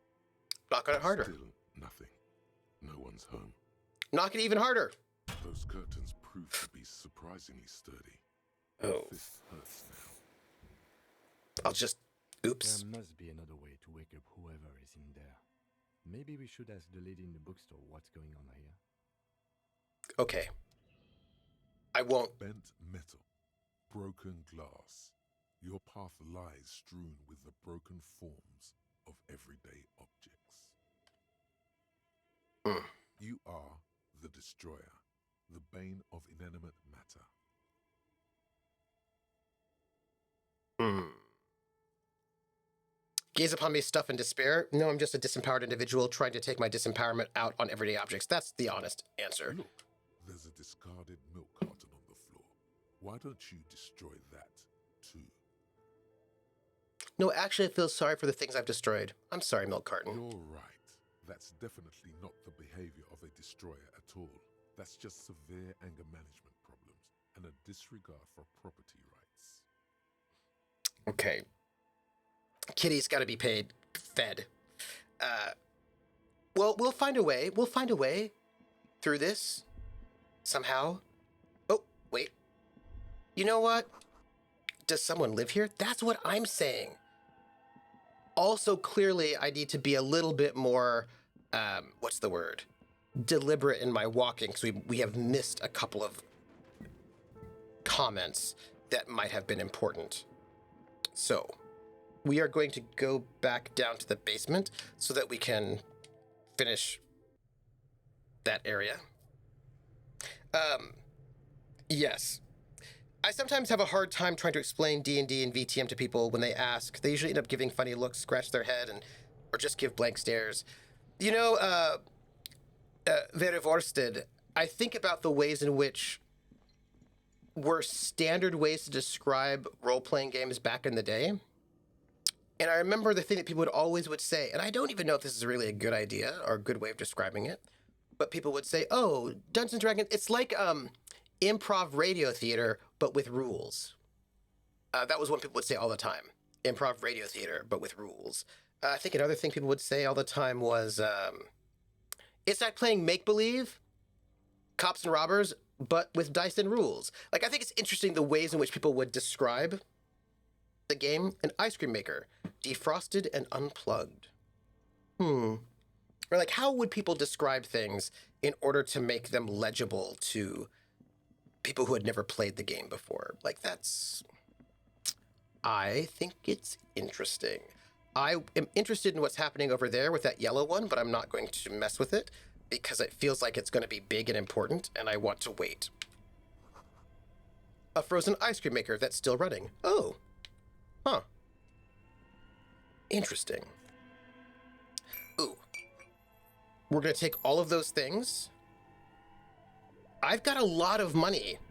I would prefer not to use it for my housing, but... 2 cables are plugged into the breaker box. The red one leads to the ice bear fridge, and the black one to the ice cream maker nearby. Oh, well, I'm not going to unplug anything, at least not right now. Yeah, so I just think that's kind of interesting to think about the ways in which people would describe RPGs back when. Intercom wires running into the breaker box. Huh. Also, but how would people do it nowadays? If you were going to describe D&D or an RPG to somebody who's never played it now, what would you say? I bet you maybe reference the D&D movie, maybe? What would you say? Insane mesh tank top. So here's a stairwell. We're going to pay attention to that. We're not going to go there right now, but I suspect that stairwell will be important. I suspect. Okay, what is this? A cellar window. People's feet shuffling by on the street. Okay. Would that be insane? Insane in the membrane! Insane in the brain! I'm going to now hit this yellow one. What is this? The flashlight casts a strange shadow. There's a hidden doorway here. Love it. Let's go through the hidden doorway. maybe? Woo! Okay, I'm feeling excited. There is a stairwell we should take. By the way. A few bricks have fallen off, revealing a compartment behind the wall. It's too dark to see in. Look, there's a hole in the wall. Shine a light on the hidden compartment. Yes. And there also appears to be something inside the hole. Interesting. Do you want to take a look? Okay, I do. I will look inside. Your hand reaches deep into darkness and spiderwebs. Rummaging around, you find rusty rifles hidden away. Rifles, Are Kim. these any good? Let's inspect them. Most of them are rusty and inoperable, like the rest, but one catches your eye. A bolt-action model with a fine wood stock, in better cosmetic order than the others. Oh, this one looks nice. That's a rare sight. Seems to no longer be functional, but still a beautiful thing in its own way. An old bell Margrave from the Revolution. The lieutenant notes with approval. His eyes are gleaming. Seems to no longer be functional, but still a beautiful thing in its own way. And what does this mean, a rifle here? It means there are firearms, albeit inoperable, still lying around in Martinez. It's an interesting coincidence, I would say. Might come in useful in the future. Maybe this is a hideout for the revolutionaries. This find. And where are we? Seems like an old bunker from the revolutionary period. Look at all those rifles. Must be an old weapons cache. Yes. Yes. We've got two things. Y'all, look how productive we are. Someone has stuck some busted Come on guns to my beneath the house. ceiling. Oh, come on to my house, come on. Come on to my house, come on. Come on to my house, I'm gonna give you candy. Come on to my house, I'm gonna give you everything. Boo ba doo ba doo boo boo ba doo ba doo boo boo ba doo ba doo boo ba doo ba doo ba doo. Woo! Hey, welcome in, Raiders. How are you? Eve the Orphan. How are you? Eve and her mages have created an interdimensional rift to come and say hello. Welcome in. Come on in. Don't stay in the middle of the rift because if it closes, you could get lop off a part of your body, and that's no fun. Come on in. Hey, how are you? We were asking about. I was talking about how you would describe an RPG to people back in the day, then wondering how people would do it now. And Verovosted says, I still feel nervous talking to people about the games to some people. Sort of like the first rule of RPG playing in the 80s is you don't talk about RPG playing or people will judge you. You know, I was never afraid to say the things I liked, even though I knew people would absolutely judge me because I was a weirdo. But I was like, I do not care, don't care, don't care. Yeah. Volpa says, they're going to judge you anyway, sadly. Yep. Talk about what you want. Who knows? You may find the oddest people that are interested that you would ever suspected. Yeah. And that was actually my spot, too. I was like, you know what? I'm going to talk about how I like Charles Dickens. And I play Dungeons and Dragons. I'm just going to talk about all the things that I love. But I've always been that way. Did I get bullied? Yes. But I was also always myself. And that meant a lot to me. Eve says, well, hope you are too. Thank you. Jeez, don't lop off arms. Eve says, oof, that's very fair. Having been a LARPer, I understand entirely. Yeah. And Arctivy says, last week I got that comic anthology book. There were a ton of interesting stories and gave me better understanding of Praetor's setting. One of my favorite stories is Taivan Suri Susi, or Great Wolf of the Sky in English. In it, the main character of comics, Feron, is hired to assassinate a man named Kadir, or the titular Great Wolf of the Sky. Kadir is called that because he is prophesied to conquer Jaconia. The story explores the validity of religious figureheads,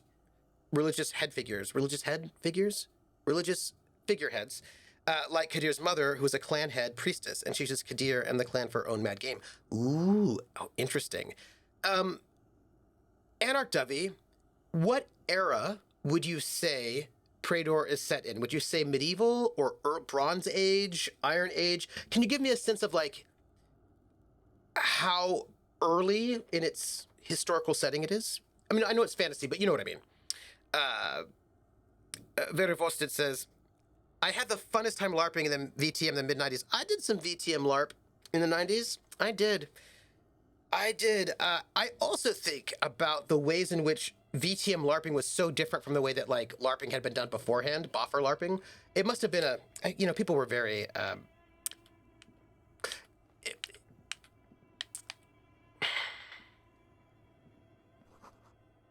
two rusty rifles hidden above the piping. They look inoperable.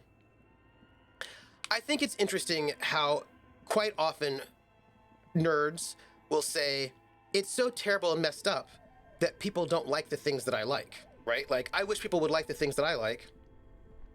My stuff, it's so, I'm so isolated. But then when people do like the things that they like, they sometimes get nervous about it. Do you know what I mean? Like, I think one of the things, oh, hey. Interesting. Okay. Hey, I have a question, and maybe somebody knows because I don't. Why are some things yellow and some things green? What is the difference? Like this gate here is, did we have to break it down? So if anybody knows why some things are yellow and some things are green, I would love to know it. That's all. Call box with a matrix of push buttons lists all the companies in the East Delta Commerce Center.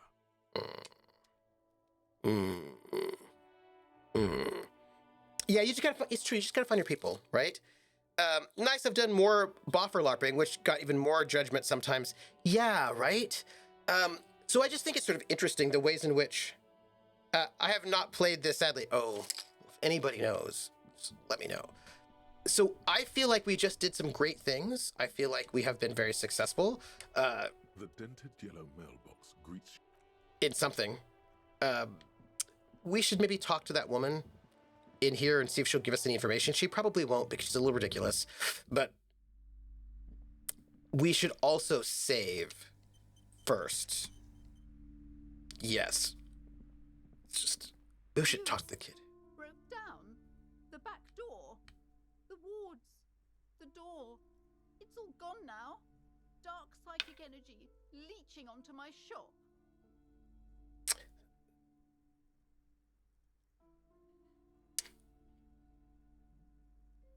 Sometimes it's necessary to resort to extreme measures. I suppose it's all over now. I guess there's no escape. Her shoulders slump as if a heavy burden lies on them. What are you talking about? It's just a door. Door? This Yeah? place is curse detective. They don't call it the doomed commercial area for nothing. Just look at the sheer amount of companies that have failed in this house. Oh, I see. You're happy now. Happy that you've ruined everything. Now that you've broken the door, the curse is coming to get me as well. She closes her eyes and starts mumbling something to her pendant. Cursed, but I thought the curse wasn't real. Of course you didn't. You're nothing but a policeman. She shrugs, visibly dejected. You know what? I'm willing to let you investigate the doomed commercial area. We are set on the path. There's little else to do. Oh, her facade has dropped. Now you see the curiosity behind the fear. I actually have been all over in there. Before we go on, tell me, did you encounter the malignant entity? Wow, okay. I'm gonna read chat because you're in a space, but I do like your cat eye glasses. Vera Vosted says, I'm not too sure what boffer or LARPing is. See if somebody's answered. Preface, I haven't played this game before, but the yellow things we've encountered today look like you need to pass a check, have an item to do this. Maybe, yeah. Were you not going back downstairs? We did go back downstairs. That's how we got back out up here. And so I think we actually did everything downstairs because we got the rifle. So I'm feeling pretty good about that. Eve says, anywho, I'd best go get my Dindin. Glad you had the opportunity to raid you. Thank you. Shall leave a lurk. Thank you so much. Thank you so much, Eve. Thank you. And then I'll explain boffer LARP. Boffer LARPing is really fun. So I suppose there's more than one way to describe it, but a lot of the early LARPs that sort of came out of D&D, where people were like, let's play D&D and Steam Tunnels and all of that, tended to have a lot more of a physical component to them. And they still exist, right? They're still running around where like you'd maybe use boffer swords or like for like a magic spell, you'd have like a beanbag, right? And you throw a beanbag. So there was a bit more, I don't know, mechanical or physical. There's a bit more combat-y things about it. Really fun. And then one of the big things about Vampire the Masquerade is that it went to a paper, scissors, rock system. So they kind of changed the system quite a bit. So it wasn't about, like, you didn't have to be a good boffer fighter or have good aim. It was like a different shift, right, in how to play the game. Actually, it's interesting. But Vampire LARPs really changed the LARPing scene pretty heavily. But the boffer scene, or the scene where you're sort of like, playing with swords and all that, which is really fun, is still around. It's still very big. People do it in different ways. But yeah, there's like a... and then, of course, then you have Nordic LARPs. So, kitties have eaten. Game time is over. Ahaha. Well, I was just going to play the game some more, but I did want to say something first. So this week we were talking about game shows in my class, but the week before we played the RPG Something Is Wrong Here by Kira McGrawn. And this week I got Kira McGrawn to zoom in to my class and talk to my students. And she was talking about Nordic LARP, and she was like, yeah, Nordic LARPs there can be a LARP where you curl up on a ball on the floor and pretend to be a rock for 2 hours. And I was like, oh, Nordic LARPs. So like, let's say that there's like a range of different style of LARP, from the Nordic LARP where maybe you are a rock on the floor and you crawl up and you contemplate life for a few hours, to Vampire the Masquerade or other style, sort of that kind of talky style LARP, to maybe like a boffer LARP where you're out in the woods hitting each other with fake crossbows or something. And all of them are cool. That would be my opinion. They're all cool. That would be my opinion. I remember some people would do the rude finger when they would do dominate in VTM. I remember people doing their obfuscate, but what I thought was really funny, so this is a thing that I thought was really interesting about at least the Vampire LARPs that I did. Well, actually, I did a couple different ones. Some were like A, some were like B. I did one LARP that was like on the college campus and people were just doing their LARP. But what I thought was really interesting was about this one LARP that I did. I didn't do it very long. It was pretty cool. It was like it felt very typical VTM LARP to me in some ways, or at least early VTM LARP, where it was in a cafe. Like it was like in a cafe. There's like a cafe and like a square. So it was like in and around this cafe. And what was interesting is that this, I think, is actually really kind of cool. And that was that in Vampire the Masquerade, you have to maintain the masquerade. You can't let anyone know you're a vampire. And there was something similar in the LARP, in that you weren't supposed to let the normies, the people who are not playing, realize that you were playing a LARP. So like if anybody who was not in the game realized that you were a vampire, you breached the masquerade, right? So you couldn't do anything like obviously vampy around people who are not playing the LARP, who are not in the LARP. And you had to try to so there's this kind of interesting thing where like we would be having these conversations, but the people who did not realize we were playing a LARP and who were not in the game were in the same cafe. And we had to make, like, you couldn't go and talk about assassinating somebody in a way that they would hear it, because that's no good. Or use your vampiric powers in a way that they would notice, because that would be no good. And there was kind of like a cool element of, there's a kind of a cool meta game that was happening at the same time. And I thought that was kind of neat. I kind of liked that. The entity, no, I don't think so. Yes, the malignant entity that lives inside the chimney. It takes the shape of a woman, a witch probably. I've suspected that she knows more about the curse than she lets on ever since I first saw her. Oh, you mean the chimney? I'm not going to talk about that. Like, we're not going to encourage her. You mean the chimney that's part of the central furnace? I heard voices coming from there. I've heard that. It's enormous. She has barricaded herself behind some metal security curtains upstairs. God knows what she's doing there. Yes, but could you tell me more? Natural magic, I assume. I doubt it. You should go find the entity and ask what happened to all the companies in the building. And do return to me after you've talked to it. I'm quite anxious to know what she has to say about the curse. Okay. If you're really interested in cracking this mystery, then we should go back to the furnace. Yes. Maybe you could yell into it or something. Make some noise. You'll think of something. You always do. Thank you for that vote of confidence, Kim. It's cool. The lieutenant's interested in solving this mystery, too. Okay. Well, I had a few more questions about the curse. Okay, but please, only a few questions. You wouldn't want to disturb the spirits. How does this curse manifest The itself? curse. Yep. is so much worse than you could imagine. It's a disease, eating at the very foundation. A shiver runs through the woman as she looks around the dimly lit store. It's the curse of financial distress, of ruin and bankruptcy. She peers at the curtains again. I just think that's capitalism. Didn't that curtain just move? No, I don't think so. Annette mentioned that previous tenants have experienced some financial troubles. It's not just that, officer. We're dealing with something supernatural here. It's the cacodemons feeding off bad business practices and disappointing income statements. Wow, okay. Something wrong with this building, I can tell you. Ever since I arrived, I've sensed an eerie lingering presence, as if I was unwanted here. Okay. Sounds familiar. Okay, strange. No. I'm gonna read chat because I don't know what I want to say here, so I'm gonna just read chat. That's what I do.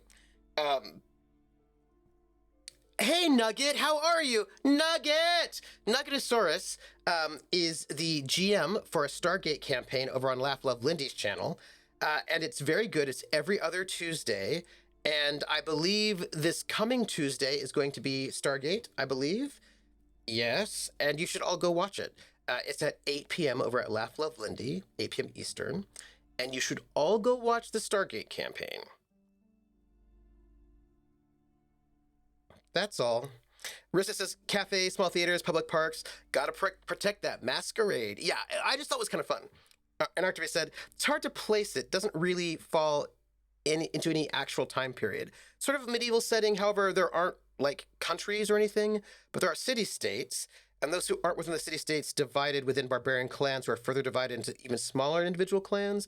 It's hard for me to translate in English. It's in my first language. I have to remember the details and then translate that in my head. I could show panels from that sounds to me like early medieval, because like the medieval era is like 1,000 years or whatever craziness.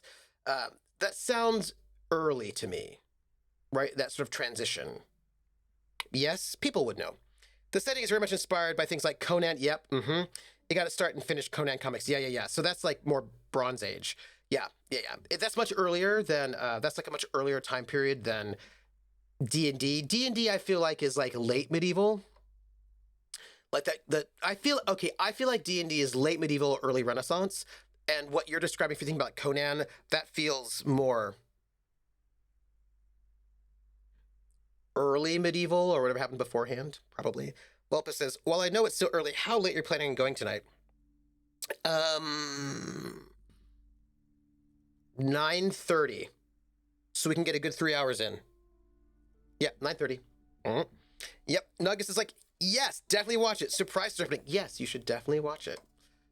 Also, the Stargate RPG uses the D20 system like D&D, but they do some interesting changes to it. Not that I would know, not that I have a PDF of it, but I do.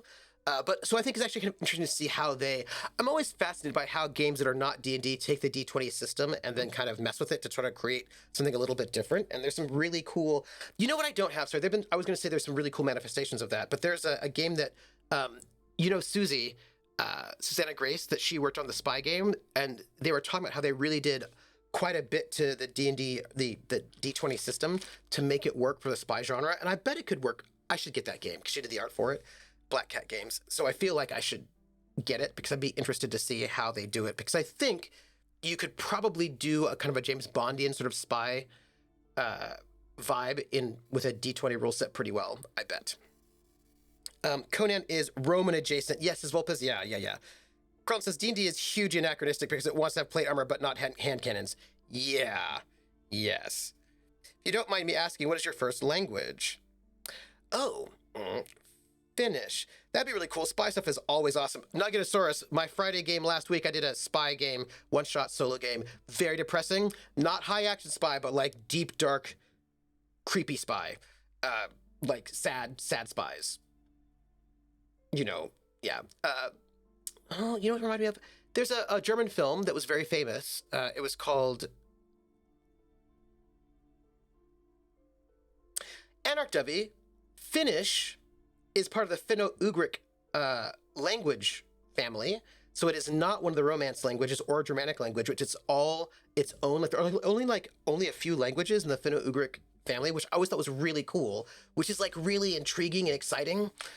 I was like, oh, how cool. Yeah. So that's kind of neat. Oh my God, Sad Spies are. Oh, Nugget. Okay, so here's the thing. The VOD is on my channel here. I'm going to, after we finish this game, after I finish the stream, I'm going to go and upload the VOD for YouTube. But you might want to watch it. It is like, oh, Nugget. It hit me. It kicked me in the feels. It kicked me in all the feels, because it's all about like listening to shortwave radios to get numbers. You have to, like, you don't use dice. You use the, like, in real life there are these shortwave number stations that broadcast numbers at intervals where like a voice will just come on and be like, attention, group 347 12879 23581. And these are clearly codes, right, that various government spy agencies use these shortwave radio stations to send off codes, secret codes, to their embedded undercover agents. That is a true thing that is happening in the world. And this particular RPG uses those radio stations to get the numbers. Rather than rolling dice, you get the numbers from those shortwave radio stations. Now, technically, what they really want you to do is to actually just go and actually listen to the ones in real time. Just go and find them and listen to them, which I could not do because there were no shortwave number stations that were broadcasting during the time of my stream on Friday. So I couldn't do it. But I actually have recordings of shortwave radio stations, number stations from the 80s that was all done by the German intelligence to dismantle East Germany to undermine them. So I gathered my shortwave number radio stations recordings from East Germany from the 80s. And so I was playing a spy that was like a West German spy that was sent to East Berlin. And we're listening, and I actually would play the number stations so you could hear them. So you could hear the number stations. We'd do the thing, we'd do the whole thing. It's a whole game. And let me tell you, it was kind of tragic in the end. There was very sad.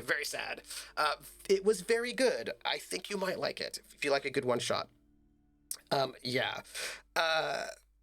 Yes. So let's see. Cool. My mother's side of the family is Estonian.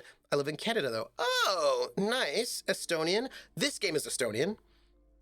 Finns and Hungarians, if I recall, dislike having their language lumped together. Oh, that's interesting. Same with Germans and the Dutch. But, like, there's, like, about, like, language families. Cool. My mother's side of the family is Estonian. Instantly adding to my weekend watch list. Oh, yeah. I thought it was really cool. NRTV says, that is cool. I do have some family from my father's side living in the States. I think in New York, but I have no real relationship with my father's side of the family. I don't really want to have one. I understand what you're talking about, NRTV. You know me, I love, Nugget. Watch it. Just go watch it. Also, we had to like write messages and like follow codes and stuff. There's like a lot of stuff in there that was fun. Hey, Hawkeye. I'm going to say, Strange, I feel unwanted too. What does it mean? So? Perhaps the dark energies are leeching off you. You shouldn't stay in the store too long. It may be dangerous. Uh-huh. Why didn't you just tell me right away about this curse? It's not good to talk about the curse, not in detail. Hey, Hawkeye. It's dangerous. Talking about the void wraiths angers them. You are in a whole space, lady.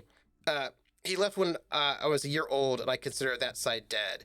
Yeah, my biological father left before I was born. His parents, he was in law school, and my mom told him, right, that she was pregnant with me, and his parents were like, yeah, you are not going to be involved with that black woman. If you are, we will cut you off, and you will not be able to finish law school. So he just dumped my mom. And I was like, interesting. So I don't really have any interest in any of that business because whatever with that business. My mom was cool. He was less cool. I mean, I never met him, but still, that's messed up, right? 9:30, yes. 9:30. So let's see. Well, void raves. You have new words. I do. Such raves may prove a formidable enemy. Suit up.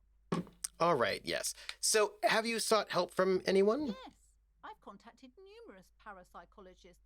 and even a pair of Simonese mediators. They provided me with the wards. Krellin says, Trooper, I thought of you today because Ariana was talking about a Reddit post where a family was fighting over the name Nova. Really? Tell me what they said, because that was my mom's name. Help to keep the doom at bay and protect us against the darkness that lies further in the building.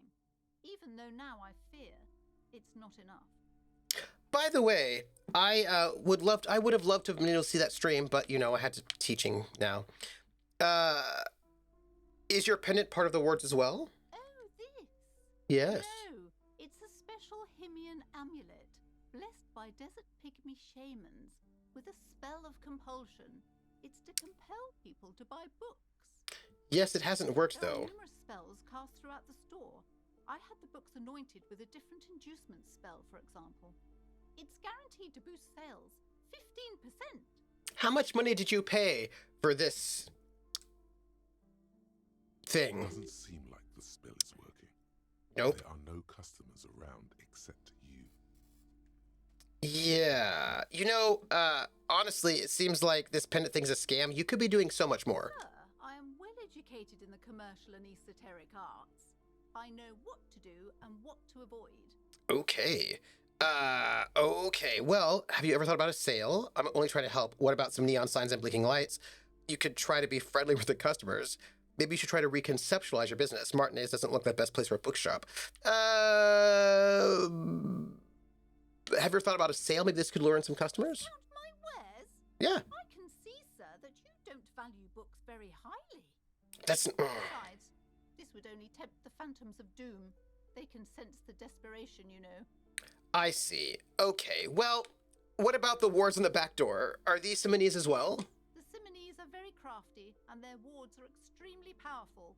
Hmm. Lesser wards simply won't do here. Okay. You know what? I had other questions. Looks aloof, her features much softer.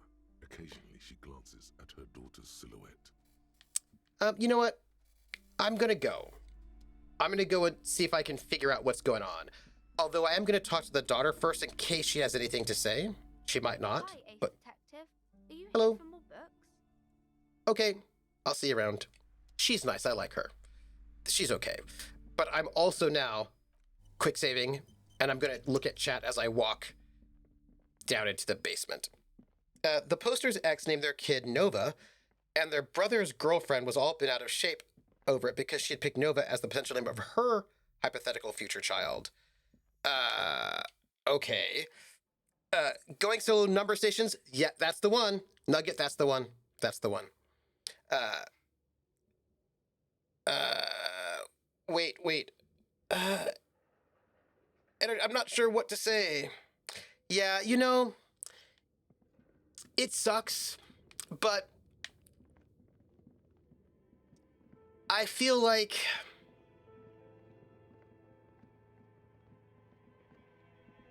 I think it's okay.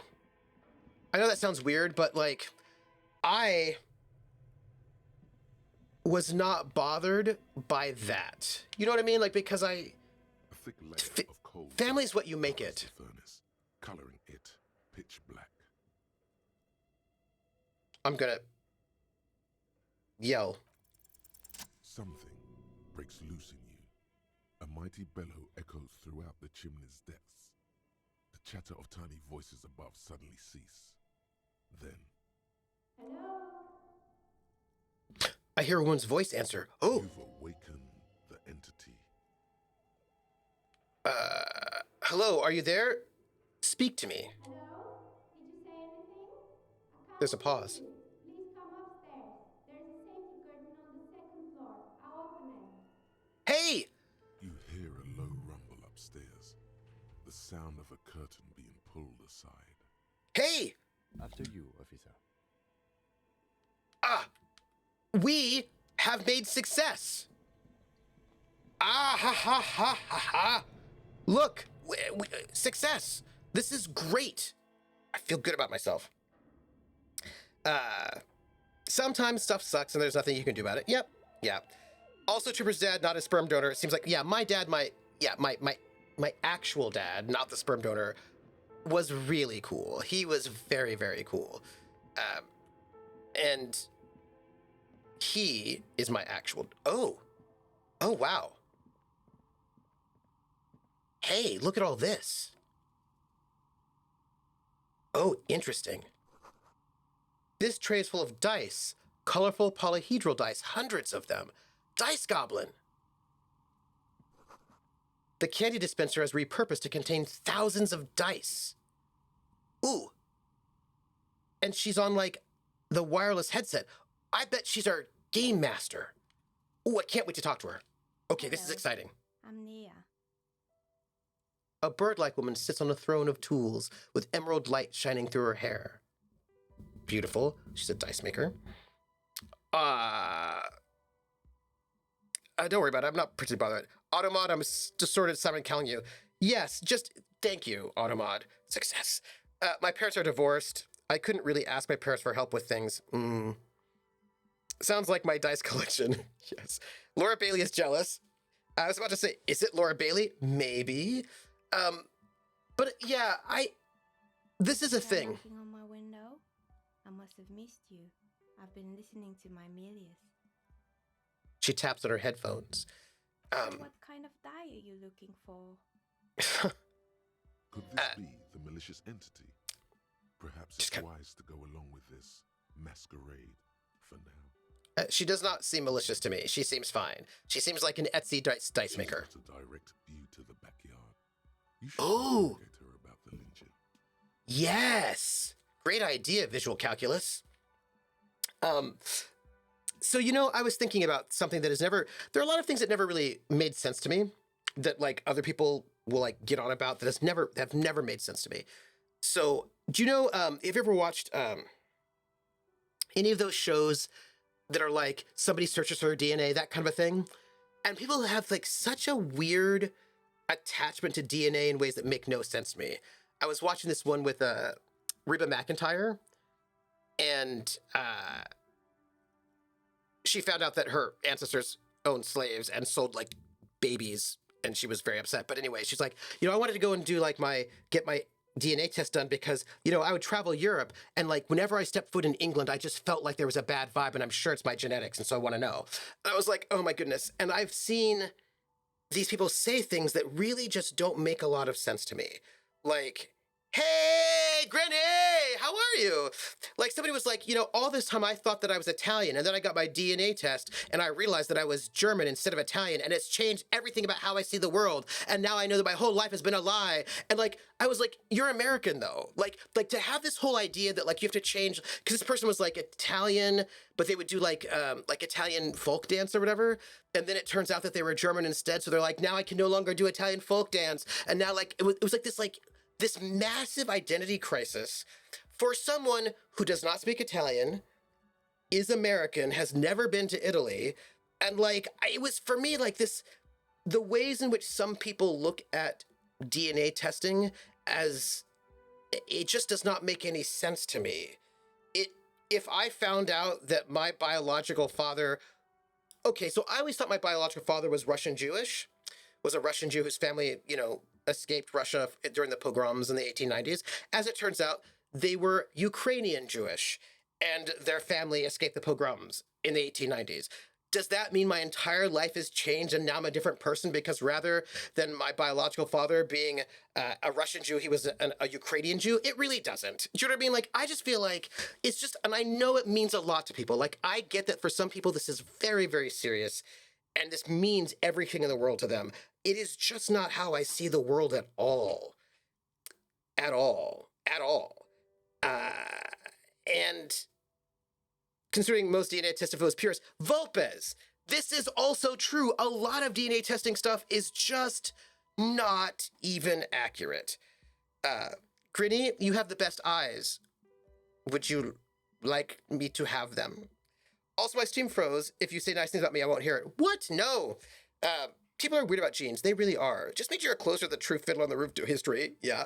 Carl says, I know that Kievan Rus are trying really hard to be different from Muscovy Rus, especially because of recent political things, but they're still both Rus. Yeah, like, a lot of these things are so, like, especially since these borders are made up things anyway. Do you know what I mean? And I was thinking about okay, so here's another thing that there was somebody on Reddit who was saying that it was very odd. You are who you are, says Hawkeye. Yeah. My family is Irish Brit with a touch of Swede. If I did those tests and found out I was Portuguese, it would not change my love for Celtic music. I'm not sure how accurate those things actually are. They're not very accurate. They're accurate for some people. If you're like, yeah, there are a whole bunch of things. They get less and less accurate the fewer sample size, like the smaller sample size, which means if you have genetic stuff that's a little bit more obscure, you're just going to be very inaccurate. Yeah, I just thought it was like really weird. But also there was like this guy on Reddit, and he was like, I don't think, it was some weird take he had about how he would never want to marry a woman who had children because he will never be able to be a father to those children and never be able to bond with them. And he would never want to have anything to do with that because it's so creepy. And I was like, hold on a second. My stepfather is my dad. Just because he was not biologically my father doesn't mean he's not my dad. He's my dad. Like, and he's always been my dad. And I love him. Like, you know, he's no longer alive. But like, I loved him more than anything. He was the best. And this idea that just because you're not genetically related means you can't be family is just so weird to me. I was like, come on now. That's like, as the kid of a person who had a stepdad, that is not how I feel at all. And that's not how my stepdad felt. My stepdad's the best, the most awesome. There was a country song about that I really appreciated. There was a country song where this guy was singing about his stepdad and about how great his stepdad was. I have to find it. It made me cry. It was really good. Anyway, people get really weird about genetics. Get really weird about it. And I'm like, yeah. Nugget says, my family is like 4 generations in America, and I literally could care less if I found out we weren't Dutch Hungarian. Like, we've been here long enough, we're just American. Yeah. Yes. Hawkeye says, imagine the more remote your heritage, how mongrel you are. Can't think of a more accurate word, less accurate. Absolutely. Yes, Hawkeye. Already says, chimeric. Mm-hmm. And actually was like, people are weird about bio-parentage too. They really are. They are. Volpez says, then it sounds like the rest of the world dodged a bullet. He shouldn't be around children. This is, okay, Volpez, there's so many people who say things like, hey, is it like wrong that I don't want to date people like X? And my answer is always like, yeah, you probably shouldn't date people like X. You know, like people are like, I would never date a man who was under 6 foot tall. I would never date a woman who didn't shave her armpits. I don't know. People have these things and they want you to like validate them. And I'm not going to validate them. What I'm going to say is, you should definitely not date those people because they should not be having to date you. Do you know what I mean? Like, that's really in the end where that's going to come down to. Yeah. Yes. Krellin says, I'm the most American. I'm related, we share a grandfather, to one of the men that signed the Declaration of Independence. Oh, interesting. As the most American, I declare that anyone who wants to identify as American can do so. Da, da, da, yay. Rissa says, Mark's son Brent came to him and asked him to adopt him after a conversation with his bio dad. He was 12, I think. Yeah. Nugget says, also, my older brother has a different dad, but my dad legally adopted him when he married my mom. Families who you choose. Absolutely. And that also means if somebody who's biologically related to you is not nice to you, you don't have to stick around, right? Like, you do not have to keep in contact with people out of guilt who are bad to you. It doesn't matter if they're biologically related to you or not, because family's who you choose, right? And I think that's just like, yeah, that's really important. And I remember, like, I have a sister, right? And people are like, oh, your stepsister. It's like, well, I guess. Oh, half-sister, I think.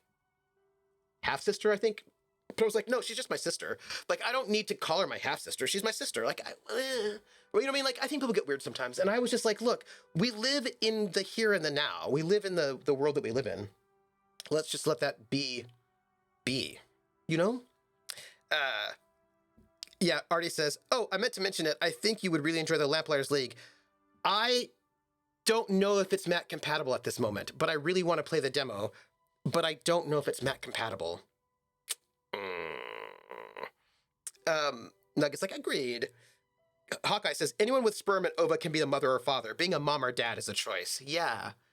And good moms and dads are the best. Yeah. Anarctovy says, I don't know anything about my genetic background, but I assume it's Finnish with Sami and Swedish mixed in, but I don't really care.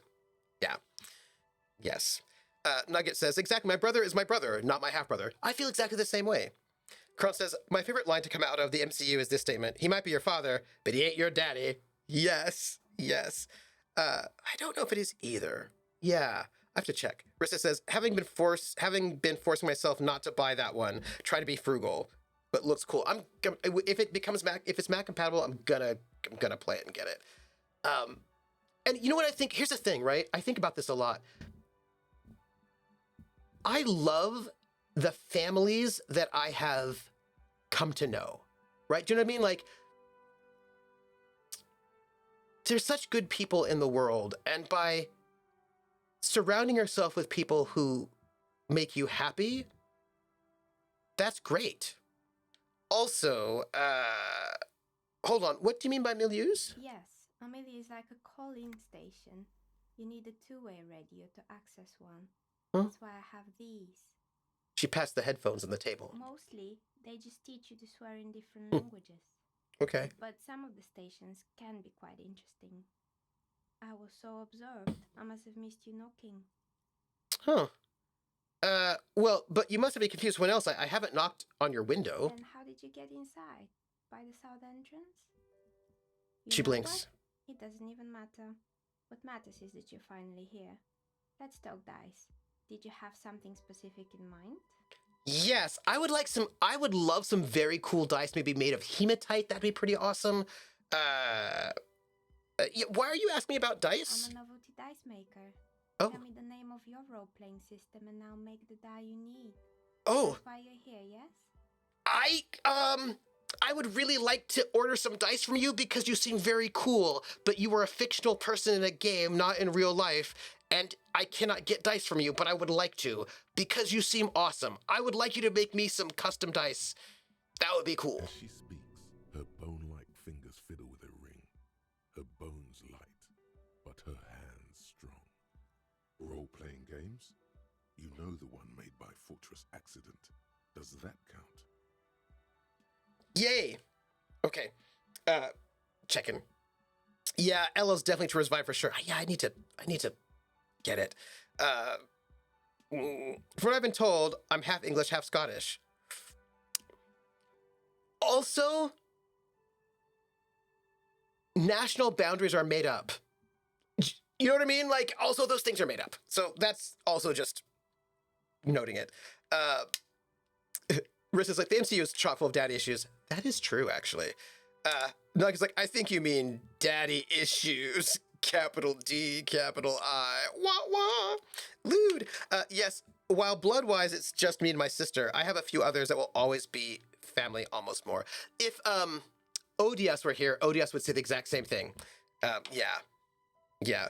Falsia's like, new favorite NPC. I know, I like this person. You should buy that RPG book from the store. Oh, you know, I probably should. Ooh. Yes. Hawkeye says, the people that my wife referred to as Grandma and Grandpa Taylor were a family that befriended my parents early on. They're the ones she talked about the most. We did the same thing for our kids since we lived far away from our parents. Found a couple they could have that kind of relationship with. That's so wonderful, Hawkeye. That's really awesome. That's so cool. And I have been uncle to all sorts of kids, even though I'm not necessarily related to them, you know? Artie says, I'm surprised no one's actually worked with the company to actually make those dice for actual sale. Ooh, that's a good point. Well, we're looking for... yeah, sure. I like role-playing games. I need some dice. Very good. My rate is 10 real per set. Whew. Unless you want something really unusual. Oh my. Take a look around and see if there's any particular stone you want to use. The walls are covered with rows of precious stones and It minerals. almost looks as if the stones and dice are a natural part of the room, growing out of the shelves like stalagmites. By the way, can we just take a moment to note how beautiful the art is in this room? The way that the that tree, what would you call that? What kind of plant is that? My mom had plants like that. That's like a umbrella plant or something. What is that? What is that plant? My mom had that kind of plant. What is the name of it? The one with the leaves that like kind of split. If anybody knows the name of that plant, let me know. But my mom had a plant like that. Like the way, like in the pipe, like the thing. It's beautiful. That's all I'm gonna say. Before COVID, I was very definitely Uncle Krellin to the children of one of my friends. I saw them more often than their actual uncle or grandparents. But since COVID, I suspect that's changed. Yeah. I mean, I call my father's best friend uncle, and essentially I think of his family. Thank you, Nugget. Yes, elephant ear vines. Thank you. Thank you. I should get some of those because that would be nice. Thank you, Nugget. Thank you.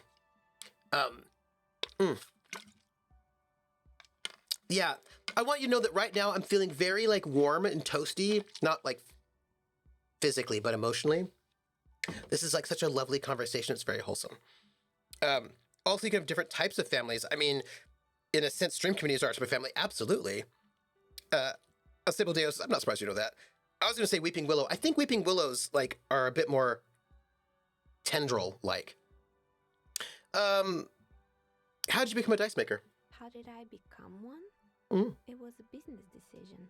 I was a regular jeweler at first, but that's an unfocused field with too much competition. Some of my friends were role players. They asked me to make some polyhedral dice out of cobalt. That was my first order. I grew it from there. Oh, do you like role-playing games yourself? Not especially. I like working with rare materials and a steady pay. And role players as customers? They're nice people. Aww. She's thankful for the security they provide her. So, what do you know about the man who was lynched behind the whirling in rags? Nothing really.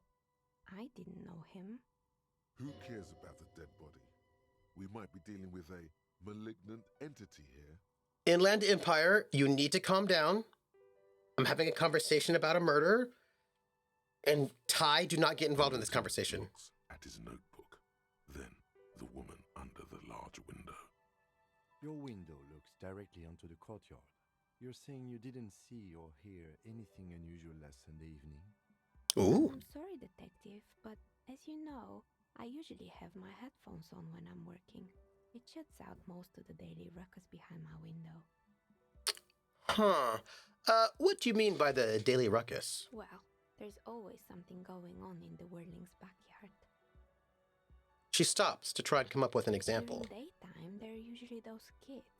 And lately, I've been seeing a lot of drunk workers hanging about. Must be because of the strike. I never saw anyone during that fateful Sunday night, I'm afraid. Also, we've got drunk workers we have to talk to inside the hostel. And you never took your eyes off the work to look out of the window? I might have, but in this case, all I would have seen is my own reflection staring back from the darkness. Yeah. It's really hard to make anything out in the yard when it's dark outside. Besides, I rarely get up to look out the window when I'm in the zone. All of that checks out. Do you often work Sunday nights? It's an odd profession, making dice for people, but I like it. And I prefer doing this to sitting at home. I like her. I see. Thank you for your answers. Anything else, officer? Hey, where are we anyway? What is this place? We're inside the chimney of an old central furnace. It's strange, I know. She looks up at the ruddy bricks that make up the walls. Even though they've been repainted, there are still signs of coal-black soot here and there. When I arrived here, all the other rooms were taken, so I had to build myself a makeshift home. Besides, I don't really have to pay any rent here, so that's a plus. Plaisance was right. There's an entity living in the chimney. You should ask her about the curse. I don't... Okay. Creative. The lieutenant looks around the spacious room, its ceiling fading into the shadows above. Okay. I'll ask this question first. Do you know what happened to the other tenants? Everyone else is gone. More or less. Are you interested in anyone specific? Oh. Oh, quite a lot of them spring to mind. Yeah, I have a lot of questions. Oh my gosh. I want to know about the creepy lady. I'm going to read chat first, because this is too exciting. I should say to my friends, since both parents are my friends, yes, I met them after they married, unlike my brother who went to school with the father. Oh, interesting. Nugget says, listen, if I had more of a green thumb, I would have a garden, but I have a tendency to forget about them. Nugget, my mom would say that she had a brown thumb because she never met a plant she couldn't kill. But that was her making jokes. Artie says, Vulpes, I know the people I've played TTRPGs with have just been terrible. I see you. Rolls dice to see how to react. I see you both. Nugget says, okay, so I've heard about this game before, but I don't know anything about it. What's it about? Like the concept. Okay, Nugget, I'm going to tell you. As someone that has historically had poor emotional regulation, I actually like to roll to see if I can bite my tongue and so on. Oh, nice. So when the game starts and you wake up and you are in a gross bedroom in a hotel room somewhere and you look like hell, you're that guy there. Like you're in bad underwear. There's the window to the hotel room has been broken. It's like more like a hostel. And so it's all cold and it's miserable and you get dressed and you're hungover. It's real bad. Anyway, you discover as you come out that you're a police officer, as it turns out, but you have amnesia and you have no idea who you are. But everyone's like, by the way, not only you're a police officer, but you owe us a whole bunch of money for having trashed the place. And you're like, how long have I been here? And you're like, apparently a lot of days getting just really, really drunk. I don't know why that is. And then this other guy here, Kim Kusuragi, who is a lieutenant from a different district. And so we're here to investigate a murder together, but I don't know anything about it. Also, I don't have a badge or a gun. Turns out I sold my gun to the pawn shop because I was gonna kill myself, and I have no idea where the badge went. Somebody else bought the gun from the pawn shop. Somebody might have been following me. I don't know. Anyway, so we're in a place called Revachol, which is a country that it's in the 50s, but we don't know 23. We don't know really the decade or the year. But we're in a place called Revachol, which is a country that's currently being occupied. There was a communist revolution in Revachol, and then the sort of like the outside forces came and sort of took over it and were being occupied. So the vibe is, and we are police officers, but we're like actually a citizens militia, sort of citizens police from this country. But this is sort of like a weird mashup of a lot of different world places. Like this place we're in, Revachol, it could be Eastern Europe, it could be occupied Germany, it could be a lot of different places. But it's this kind of interesting mix of like a sort of a strange, fantastical space. It's like a post-war, post-revolutionary, post-Cold War sort of space. All the cultures are new and different, or mashups of different places. Our detective is clearly having problems. Drug problems or withdrawal from drug problems, alcohol problems, self-hatred problems. But he doesn't even know his own name. And I'm trying, look, also, the thing you need to know is if you can see on the screen right now, there's that little face and it says logic. We've got all these different entities within us, logic or perception or inland empire, which is kind of like our weird psychic, paranormal sort of sensitivity, physical exertion. And these are all voices that come and talk to us. And they're often not very nice. Sometimes they say mean things to us about how like we're stinky and nobody will ever love us. But I think that's the withdrawal talking. And I personally, as a player, I'm trying to get this person whose name I am not quite certain I know yet. I have some theories. I'm trying to get him to have a better life. Do you know what I mean? I'm trying to get him to have a better life than he has right now because he's spiraling. I think he must have either left or lost his wife, maybe? It's a little unclear to me. He's not doing well, but he's got a case to solve, and I just want him to be okay. You know, and there's a lot of choices, and what choices you make apparently really impact the game quite heavily. So all of that is also happening. Those are some things. Also, he might be hallucinating. It's another thing. Yeah. Whew. Yeah. Oh, overwater the cactus. Interesting. As long as you don't botch your roll for bite your tongue hard. Yeah. You've got to go, oh, okay, we will see you later. It was so lovely to see you, Vervorsted. Yeah, you've got to add it to your list. It's actually very, very good. I like it. His name is Krabby McCopface, who decided ACAB, but then woke up and decided to undo the good thing he did. Yeah, his tie hasn't talked to him for a while though. But let's see. What happened to the gym? Broken windows. Some mixed up animals. I found this creepy mannequins, rotor blades, strange machine, taxidermied bear. I found the building's intercom, but it's not working. Oh, right. I hope you didn't try to ring me. I did. I think none of those doorbells work, including mine. I'm still in the middle of connecting the wires. Sorry about the confusion. No, it's okay, but one does work. The doorbell with the empty name card must belong to her then.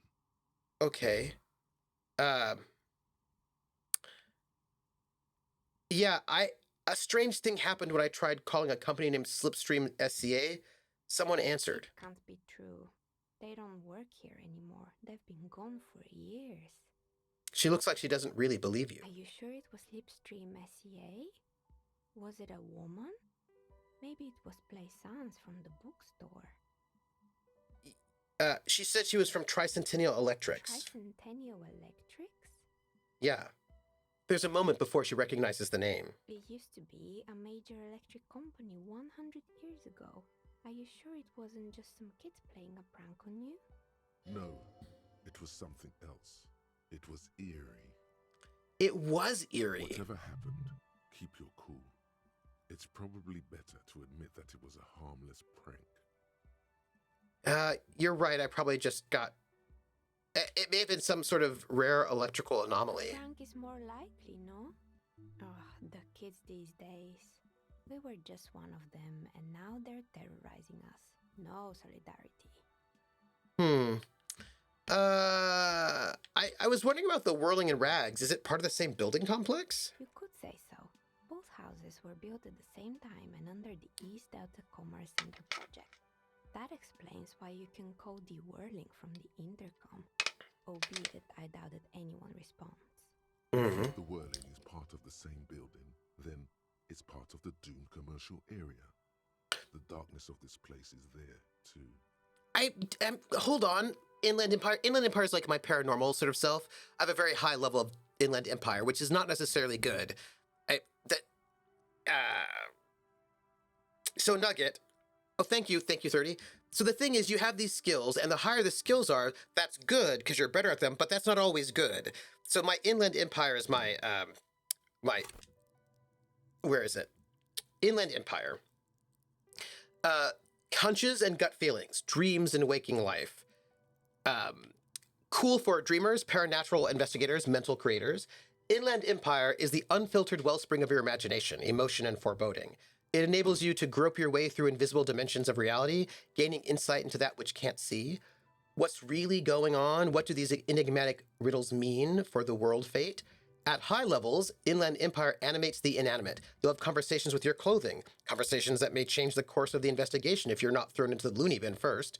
With low Inland Empire, however, you'll be void of imagination and character, and then how will you shape the cosmos?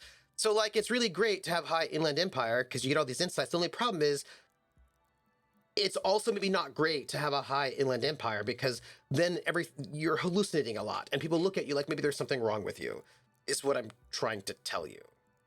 If you see what I'm saying. So anyhow, and they kind of, what I think is very cool about that is that they do this with everything. So like authority, right? You might think authority is really great. It's cool for leaders, experts of psychological warfare, respect junkies, and at high authority, authority demands respect. Even a perceived slight could send you into knee-breaking mode. With lower authority, however, you're forever in awkward situations, like when you suffer psychological breakdowns after you yell at teenagers and they laugh at you. Hey! I feel like I was just attacked right there. Maybe intimidate the public, assert yourself. So there's ways in which getting high or low levels at either extreme, the skills kind of can have drawbacks, right? Like, having high authority makes you super kind of crappy, to be honest. Same thing with high empathy. Like, and I have very low... one of my lowest? I'm very low authority, actually, so people laugh at me a lot. It's fine. Yeah. I should maybe increase some of these other skills. Yeah. Also, I have very low savoir-faire. It's not great. People find me to be... Hey, you know what? We have extra skill points. We have skill points, everybody. I realize that we can level up. This is pretty amazing. I did not realize that at the time, or maybe no, maybe I don't. I do. I have a skill point. Okay, good. So I could level up a skill. I just realized it right now. We'll think about that. But also, we have to sing karaoke. That's the thing we have to do. And we've got like thoughts in our head. I might want to buy a new skill slot. We've got clothing. Where are they? Oh, I don't know. Where's my clothing? Oh, I can't change my clothing right now because I'm in the middle of a conversation. But we've got clothing, gives us boosts. It's very cool. It's very cool. Yeah, it's a really cool system, and I really like the ways in which. And actually, look, I really do.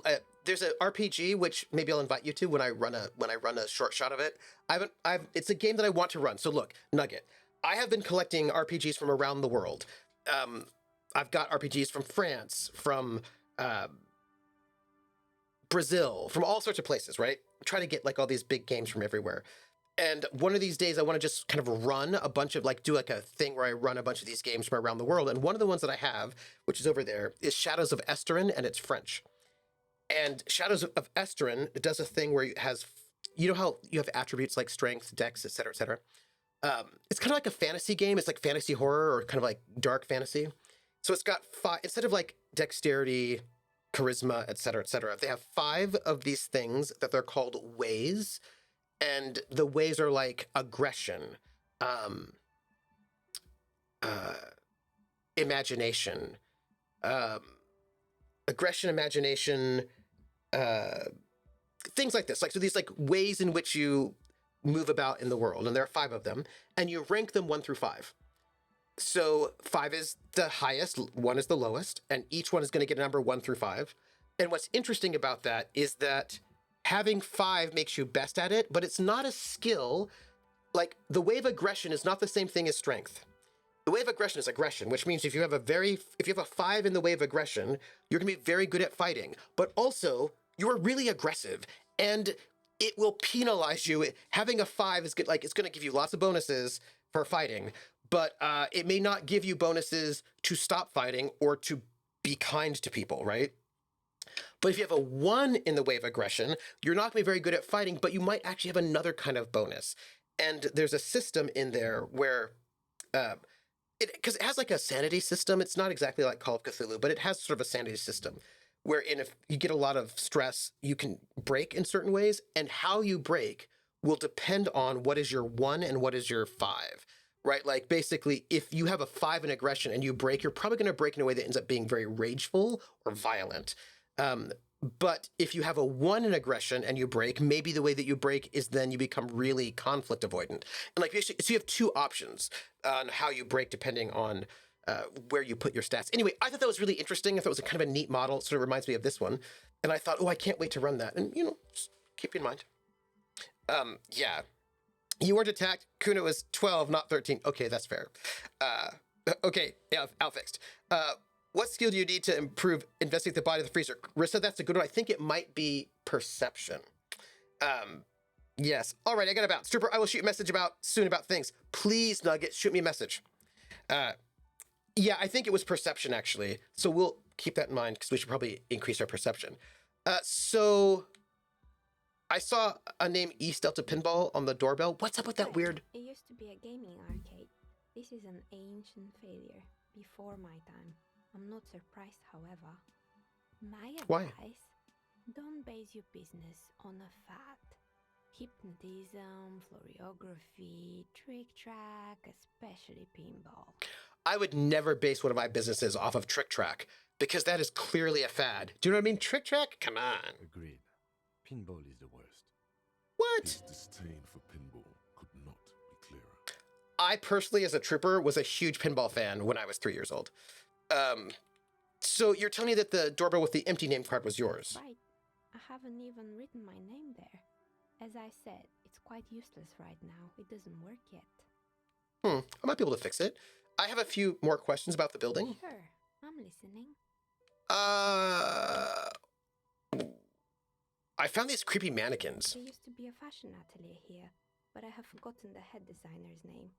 They were doing well for a couple of years until the insect rights activists came. Insect rights activists? What in the name of... The atelier produced a certain collection that used chitin among the materials. Apparently chitin is made in the Occident, where it's extracted from beetle wings. Oh, also, it's pronounced chitin. Now I know. You know how all kinds of political movements are big in the Occident. Mm-hmm. The activists shut down the biggest chitin supplier, which of course caused the price to skyrocket. And, naturally, all the most fashionable tastemakers refused to be seen in chitin from then on. The atelier went bankrupt before they could finish the collection. Oh, wow. Well, I'm glad that someone took care of the little guys. I like insects. Really? Anyway. She looked at the windowsill where a dead fly is lying on its back, legs curled up in a bow tie. Suddenly, you get a feeling that insects are important to the case somehow. It's hard to say why.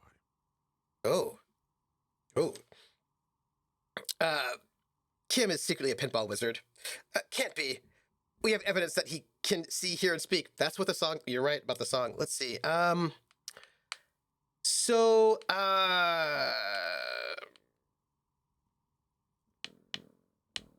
do have a question about the intercom, but there used to be a hair salon here, right? Yes, I think it was called Androgynous Orlando or something similar. Oh, they nice. They were in the big hit around here.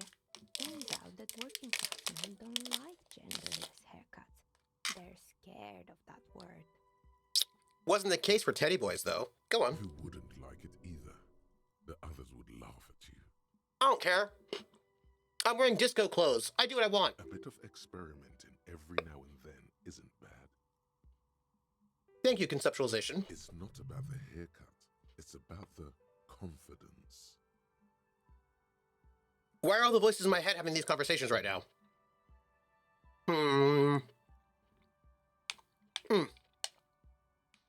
My character was wearing lime green disco pants. He likes experimenting, absolutely. Customers should have been more open-minded. I guess it just wasn't the time yet. So, what's up with the broken windows? I'm so excited we're going to finish this building before I go. Oh, this one's a mess. There used to be a company that promised to repair windows 24 hours a day. What could go wrong with this one, right? Turns out, the business was actually set up as a front for an illicit group that was producing snuff medias. Who would have guessed? That is a cyberpunk plot line right there. They never cleaned up the debris either. Now it's just littering the hallway and I have no idea how to get rid of it on my own.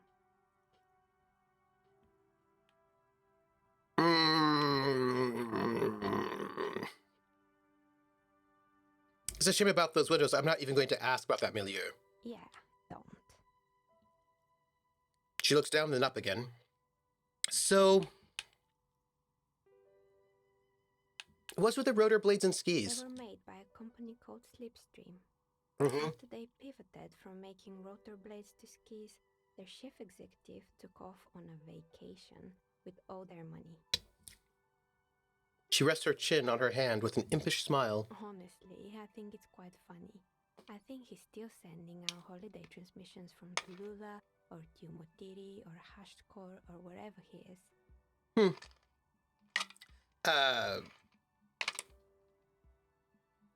That's illegal, running off with the company's money like that. Why hasn't he been arrested? I know why he's not been arrested. Because he's a rich dude on, like, vacation. Interesting. What do these transmissions say? The usual, I imagine. That he's been thinking up all kinds of new business plans and can't wait to get started on them just as soon as he returns. Her smile widens before she sees the lieutenant's face behind you. Men like that are a curse. Lieutenant is stern. Sure, but Slipstream is history now. All their remaining assets got seized by the bailiffs in 47. I think we're in the 50s now. I have no idea why those skis and blades are still lying around in the house. Not much use now, I guess. I love this person's They're voice. just the props. Why return them? Maybe you could make a sword out of one. No, wait, forget it. Oh. It would take too long. because a sword would be cool. I need to get that role-playing game. So, did someone here make stuffed animals? I saw mounts lying around. Mr. Fabron, the taxidermist. No, he mostly just did drugs. Oh, I see. Anything else? Okay, I found a strange machine. Fortress Accident, the radio game studio. Oh. She closes her eyes as some remnant of a memory lights up her face. So Fortress Accident was doing this. Oh, I need to get that game. They were an interesting bunch. We talked about role-playing systems every now and then. Once, I even saw two of them get into fisticuffs over Wirral. They certainly took their work very seriously, even if they seemed to be chronically liberal with their schedules. What do you mean liberal? What happened? The usual. They ran out of money and couldn't get the project done on time. What went wrong? Well, I did hear them talking at times. She looks at the hallway as if she can still hear them chit-chat behind her curtain on a cigarette break. They seemed to believe they were historical individuals on some grand quest. From what I've seen so far, the project did look quite impressive. Yes, but when the money started to run out, they just began to complain a lot about capitalism. You know, how the markets are rigged to keep out new businesses and so on. In the end, they just didn't get it done. They didn't have enough willpower to produce something truly historic and to show up to work on time.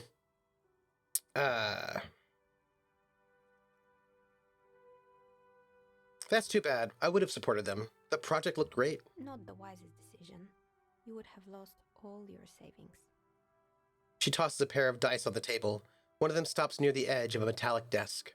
The result is 1 on a 20-sided die. I'm going to just decide that we are in a roll low game and that 1 is a critical success. The dice is black and filled with little silvery flakes, like snowfall. What a nice die. Anything else? Well, what happened to the gym? It wasn't merely a gym, it was Artemitep's boxing club. A community project created to steer at-risk youth away from drugs and crime. Oh. Who was Artemitep? A kind man from Zemsk. I heard he had some trouble with the law when he was younger, and that's why he wanted to start the gym, as his way of giving back. Maybe that's what Kuno needs, a community-centric boxing club. Kuno? Who's Kuno?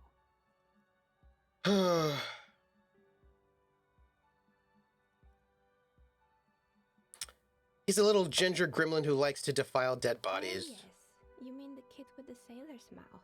I do? Yes, I've heard him yelling profanities in the backyard. She looks out of the window. It's oddly quiet there at the moment. I think it would take more than a gym to help that kid. How did that community project work out? It didn't. If anything, it made the youth situation in Martinez even worse. At some point, someone started a rumor that the punching bag downstairs was full of amphetamines. It's not really full of that. No one would store their drugs like that. Thank you, Logic. Eventually, the coalition took away the funding and the club went bankrupt. Wow. This was a few years ago. It's gotten much more peaceful around the plaza ever since. Well, there was a terrifying taxidermy bear in the cellar. Oh boy, the fabled Revachol ICT. Yeah. You're in for a treat here. She smiles and leans closer, hands on her knees, like a stand-up comedian ready to tell a story. This was owned by two guys who had some rather innovative ideas about marketing. The bear was one of them. Now ask me about their other ideas. I love this person. Okay. Indeed. What were the other ideas? Okay. What about the other ideas? There was really just one. And it involved picking out the prettiest girls in the neighborhood and paying them 20 cents per hour to man the booth. Booth babes. And by man the booth, I mean slump behind the counter with a face that could maim you if you ever dared to disturb their bored magazine browsing. She leans back disapprovingly. Rita does the same thing. Yes. I know a girl like that. She works in the fruit.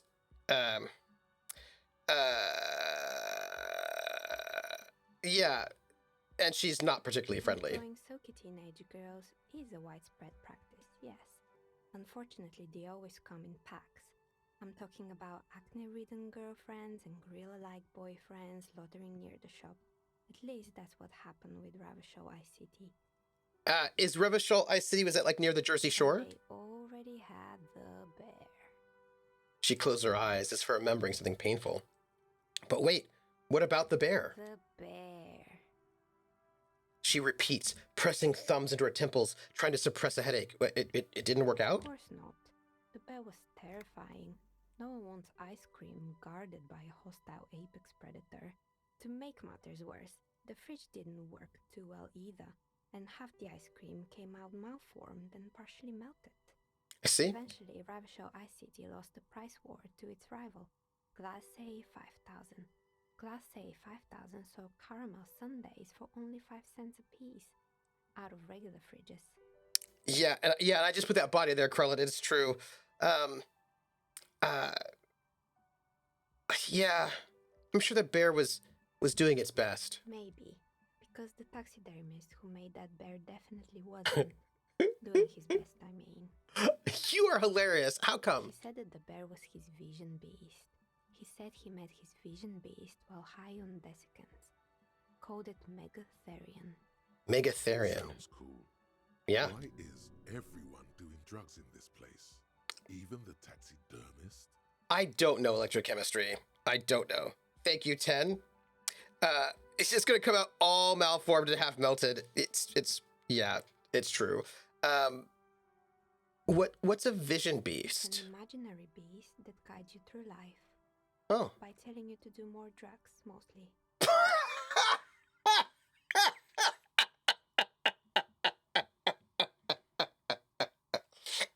Okay, I see. Horrific necktie tightens around your neck. Strangely excited. But it doesn't feel particularly fun this time around. I grab my necktie and mumble, "Not now, you beast." What? Nothing. Cough and let go of the tie. She doesn't look entirely convinced. Anyway, now you know the story of the fallen ice cream empire. She seems almost sad, finishing the story. Some dust beams swirl in the afternoon air. Her eyes follow it idly. Anything else? Another failed business, perhaps? I've been here for a long time. You are amazing.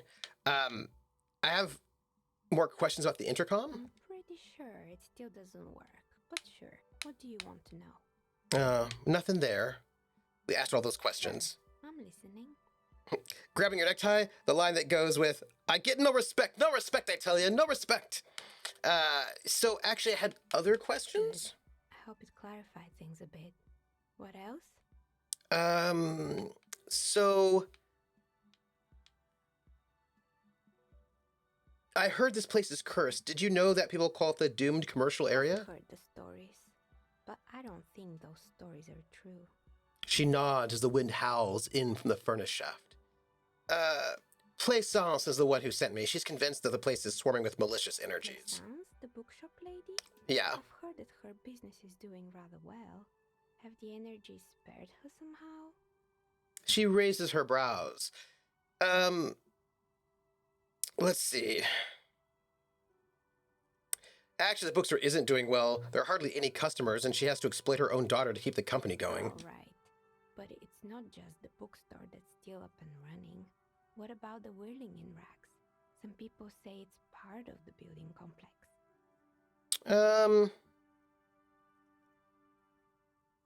Well, no, the whirling isn't doing well either. Its waitress just took off, and customers have trouble paying bills. Customers being me. Then there's me.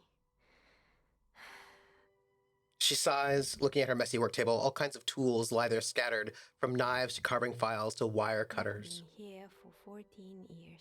Wow. From novelty dice to role-playing enthusiasts. Not exactly a million-real business idea, yet somehow I've survived despite the talk of malicious energies. Strange, isn't it? It is. Let's see. Plaisance thinks it's because you're the source of it. I'm not going to say that. It's because you're competent and dedicated to your craft. The curse doesn't affect people like you. Maybe. The curse will get you. No. I'll be the first to admit there are many inconsistencies in this so-called curse. That's what I'm going to I say. was just about to ask, what do you think?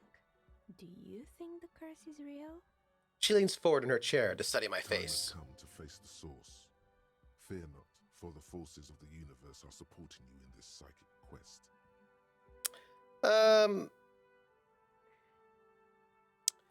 I'm starting to see that there is no curse, only business decisions and natural market fluctuations. Exactly. Truth is always so disappointingly mundane and boring. Yeah, I think the curse is failing economy. That's what I think too, Krellin. I think the curse is failing economy and an area that has not been supported, right? Like, this is a place that's... There was a war, right? And it doesn't look like this place has ever been really rebuilt after that war, so... But I'm glad we got this sorted out. Anything else I can help you with today? Oh, well... There's a legendary Shivers, but I can only succeed on a 12. So white check. I can retry it.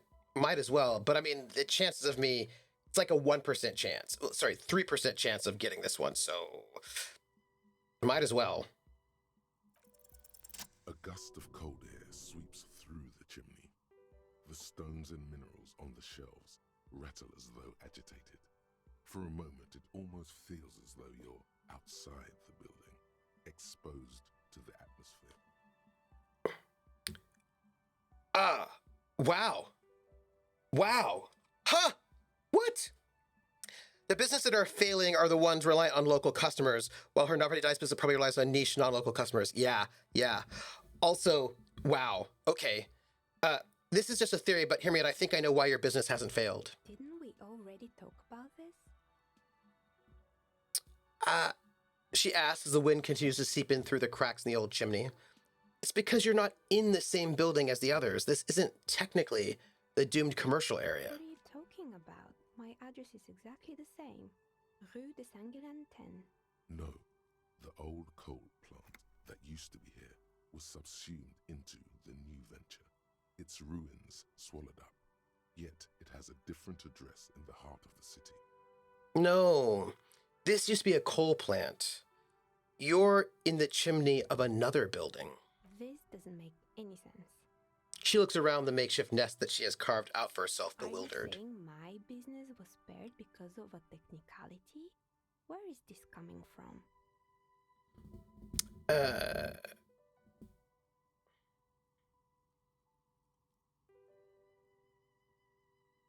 We're gonna go with the logic because I think that's how she is. I'm just using logic. It's windy in here. You probably haven't properly sealed the chimney crown. You're right. I should take a trip to the roof once the snow is gone. Does it mean that I'm safe from failure? Don't let her become complacent. She still needs to ward her soul against the evil forces. I will say, no one's really ever safe from She failure. starts laughing, her fingers trying to rub away the exhaustion from her face. What? Do you know what this is? She raises her hand to reveal a piece of metal shining on her index finger.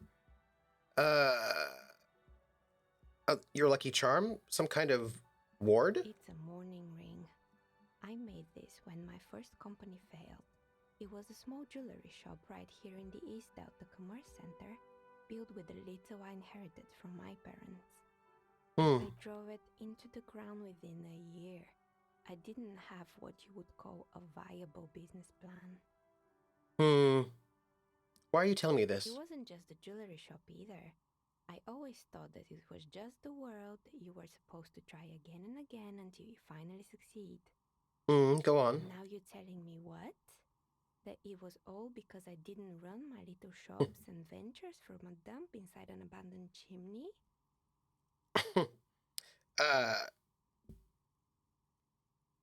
You know what? Don't call it a dump. You've made it nice and cozy here. Yeah. Or maybe it's the entire world that's cursed. It's such a precarious place. Nothing ever works out the way you want it. Yes. That's why people like role-playing games. You can be whoever you want to be, you can try again. Still, there is something inherently violent even about dice rolls. Thank you too. Like every time you cast a die, something disappears. Some alternative ending or an entirely different world.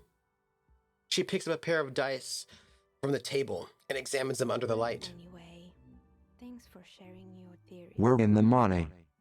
Oh, hey, Volpez, it's that time to finish up. I'm gonna sing. I just gotta finish this conversation, then I'm gonna sing it and go. I believe we're done with the conversation. I hope it clarified things a bit. Right? Else? Leave. See, look at that. Finish the conversation. Just did an autosave. Like, just see. And look, I'm going to set myself up for success. I'm going to walk out of this building. And I really wish I could fix the intercom for her because I like her. I think she's pretty awesome. And if I could fix the intercom, I would feel awesome. That would be great. I'm going to step out. This is like right here. Put myself right in front of our person so we can chat with her. You know, I don't want to be that close to her. It feels awkward. Okay, now I'm going to save it. Save. Wait. Save. And then main menu. Boom. All right. So I just got the word from Volpez, who says it's time to finish up. And so Volpez got the Volpez just donated 100 bits. And whenever we get the bits, the kibbles and bits and bits and bits, kibbles and bits. Anyway, what happens is that I sing as a thank you. We're in the money, as sung by Ginger Rogers from the film Gold Diggers of 1933, which means I sing it in Pig Latin. And to thank you, Volpez. Irway and hey the anime. Irway and hey the anime. Iway at gele at way of way at way at way to ute at gele young way. Irway and hey the anime.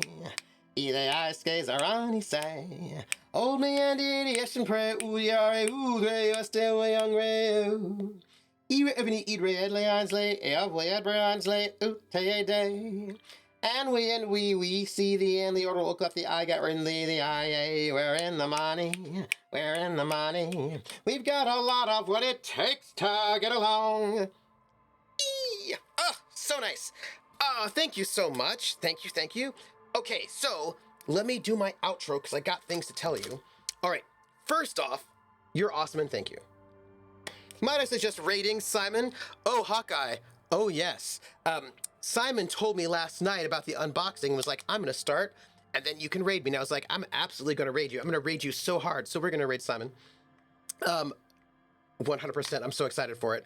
But what I wanted to tell you was I'm going to be hosting Critical Role tonight, so you can hang out with us in the Discord and chat about it if you like. Tomorrow is Friday, so at 7 p.m. tomorrow will be the Gamblers, our Traveler Pirates of Drangneck's campaign at 7 Eastern. Saturday at noon will be me playing the Outer Worlds. I'm so close to finishing that DLC. It's going to happen. I feel like this is going to be a good week for us. Sunday at 8 p.m. Eastern over at Praxagorthosmophoria's channel will be Carousel Court. My character got shot in an assassination attempt, so it's very Who Shot JR. And then we're coming back up in 1978. And then Monday at 8:30 p.m. Eastern over at Wandering DM's channel will be some more Montreal by Night. We've had 2 episodes and both of them have been a doozy, and I think it'll only be more so. So that's going to be very exciting. I have many thoughts about it, but right now I think we're going to go and raid. We're going to go and raid Simon because he's going to do an unboxing of the new things he's got from his game, Vampire Chapters. So you should absolutely be excited about it. And what I want to tell you, also want to tell you, Wandering DM, excellent, good, awesome. So then we're gonna go and rate him once that goes up. So then you can find me at Trooper SJP on Blue Sky, here, Twitch, and also YouTube. You can find me at Academic Foxhole on Twitter and also on Patreon, which goes to help pay for the cost for the cast of the shows. And also, we've got a Discord and also a merch shop. So those are all of the things.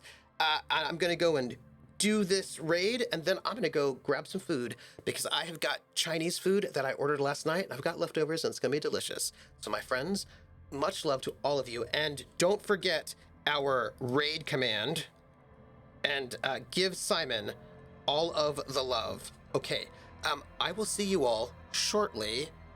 Ciao, everybody. Bye. Bye. Bye.